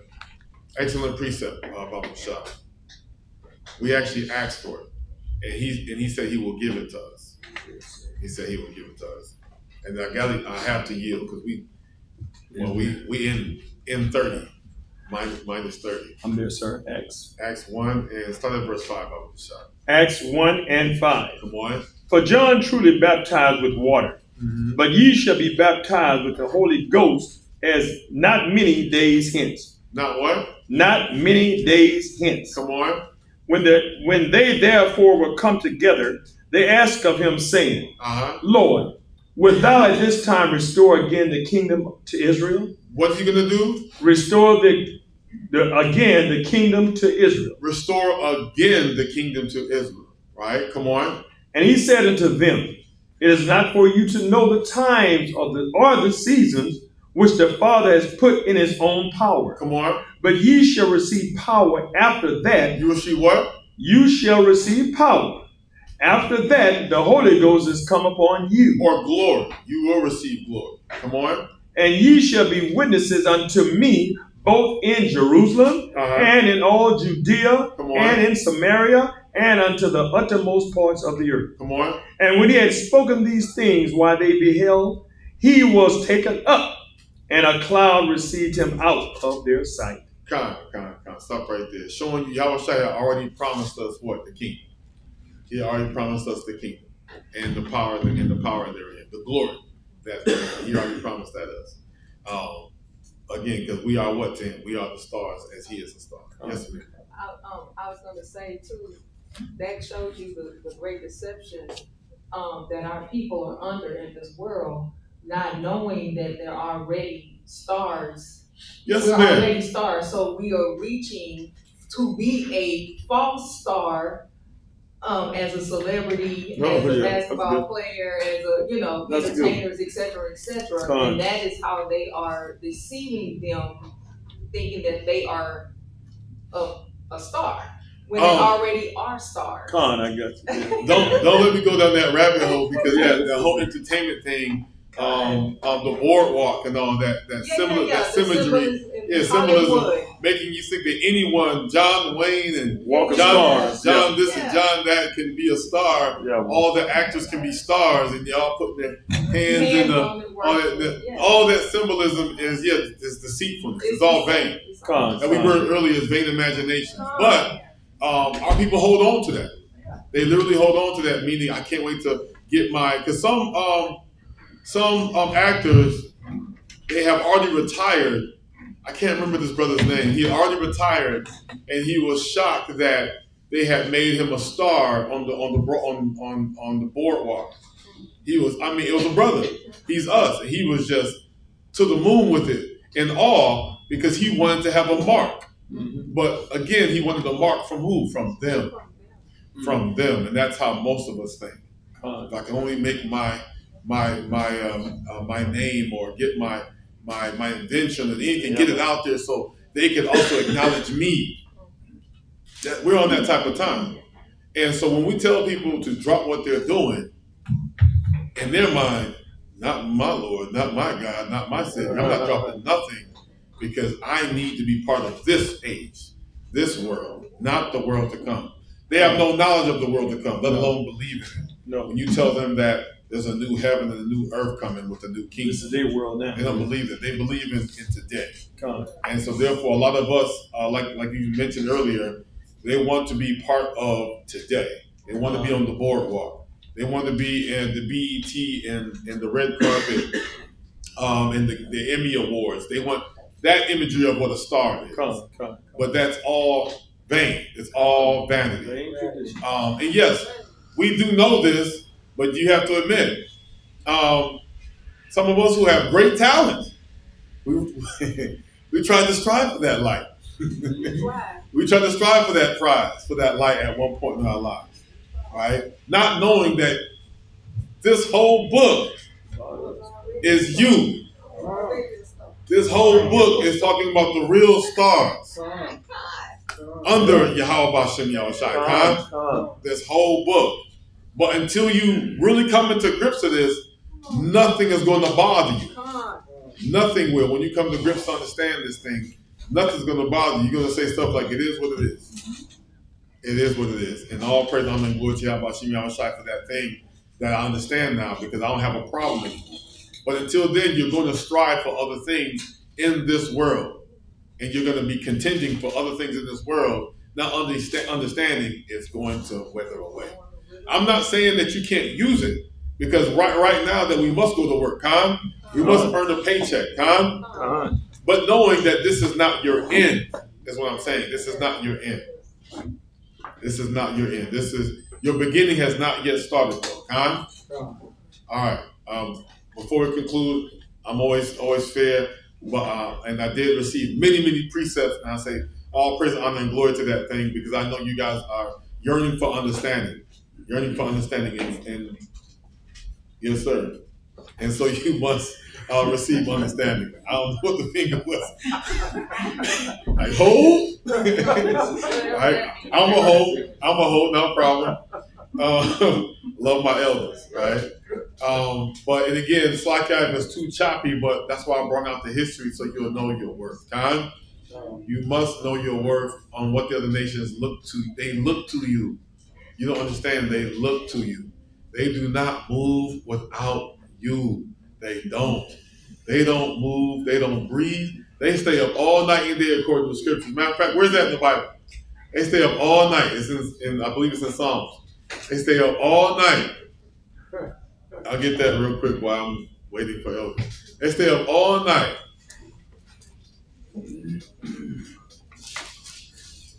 See if I get it.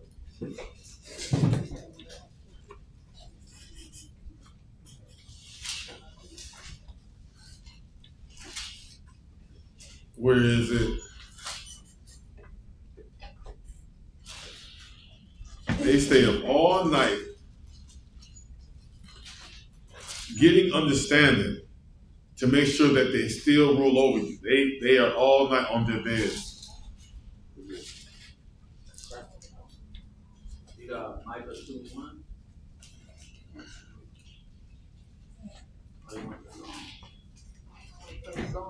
Yeah, I believe it's a psalm that they are up all night. Huh? Yes.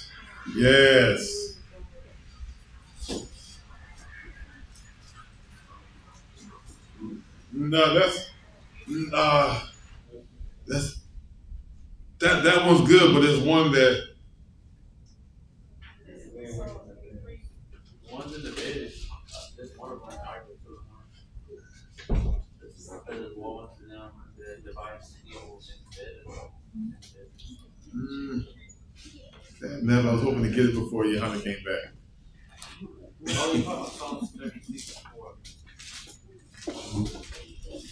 Psalm 36 and 4. Hold time.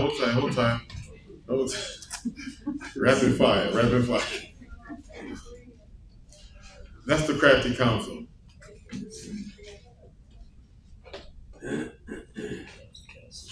Just give me Psalms 58. Just give me Psalms 58. Yes, sir. We find it later because again, I read all the time. Give me Psalm 58. Just start from the top. Yes, sir. Psalms 58, start at the top. Come on. Do you indeed speak righteousness? O congregation, do ye judge uprightly? Read. O ye the sons of men? Come on. Yea, in heart ye work wickedness. Ye weigh the violence of your hands in the earth. Read. The wicked are estranged from the womb. Come on. They go astray as soon as they be born, speaking lies. Come on. Their poison is like the poison of a serpent. Yes, sir. They are like the deaf adder that stoppeth her ear. Come on. Which will not hearken to the voice of charmers. Read. Charming never so wisely. Read. Break their teeth, O Yahweh, in their mouth. Break out the great teeth of the young lions, O Lord. Read. Let them melt away as waters which run continually, when he bendeth the bow to shoot his arrows. And let them be as cut in pieces. Is what? Cut in pieces. That's what we pray. That's what we pray for, so there'll be no more wickedness in the earth. And according to the testimony of Hamashiach Yahushua, that's what's going to happen. Those who contend for wickedness, they will be cut in pieces. They will be dashed into pieces, according to Revelations 2 and 25. They'll be dashed into pieces. Yes, sir. You found it? Proverbs 4:16. That one's by Yahweh. Proverbs 4 and 16. And that one's by Yahweh. And it's for righteousness as well. Read what you have. For they sleep not, except they have done mischief. Is that the one? Except the one. Read, read it again. Yes, sir. Psalms 4 and 16. Come on. For they sleep not, except they have done mischief, and their sleep is taken away, unless they cause some to fall. Unless they cause what? Some to fall. There we go. You know what's so funny? I was thinking 16 and 4. I'm being honest. I was thinking 16. That's why I said it was in righteousness anyway, but it's still sweet. But excellent. That, yes. Read that again, man. Read it, because that is sweet to my ears to know what you're dealing with. Yes, sir. 4 and 16. Psalm 4 and 16. Come on. For they sleep not, except they have done mischief, and their sleep is taken away, unless they cause some to fall. You see that? That's what's been going on. They sleep good. But you don't get it until you read it, and then you go outside and you see it. They need you to fall. Dim your lights. They need you to dim your lamps. They need you to do that. Cut your lamps. Don't shine so bright. Right? That's what type of time we're on outside. And when you do shine too bright, yes, there are some kickbacks coming. But we give our honor and glory to Yahweh Shem Yahushai when it happens. We don't dull our lights for nobody. We let our light so shine.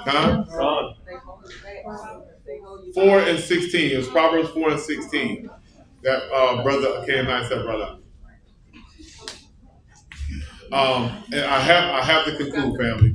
I have to conclude. We're gonna get into it afterwards. But I have to conclude. Especially because thus so far I don't know if we had anybody online or not. But even if there were someone online, we didn't see any comment, question, or concern. So in that, we give all honor and glory. There was one. There was one, yes. Well, he said there was one, but I wasn't known of. But nonetheless, what was the question, Brother Yehuda? I remember the question. I can't get it. There you go. So when we hear someone speak up to two witnesses, they are speaking of us, the northern kingdom and southern kingdom. Come. There are many precepts to prove it through Jeremiah 16 and also Revelations that we read earlier in chapter 11. And even when we read in Zechariah, also when we read in Matthew 25, showing you about it's only us who, when you read Galatians, that's beautiful. When you read Galatians chapter 3, it's showing you we are the ones who are justified in Hamashiach Yahushua.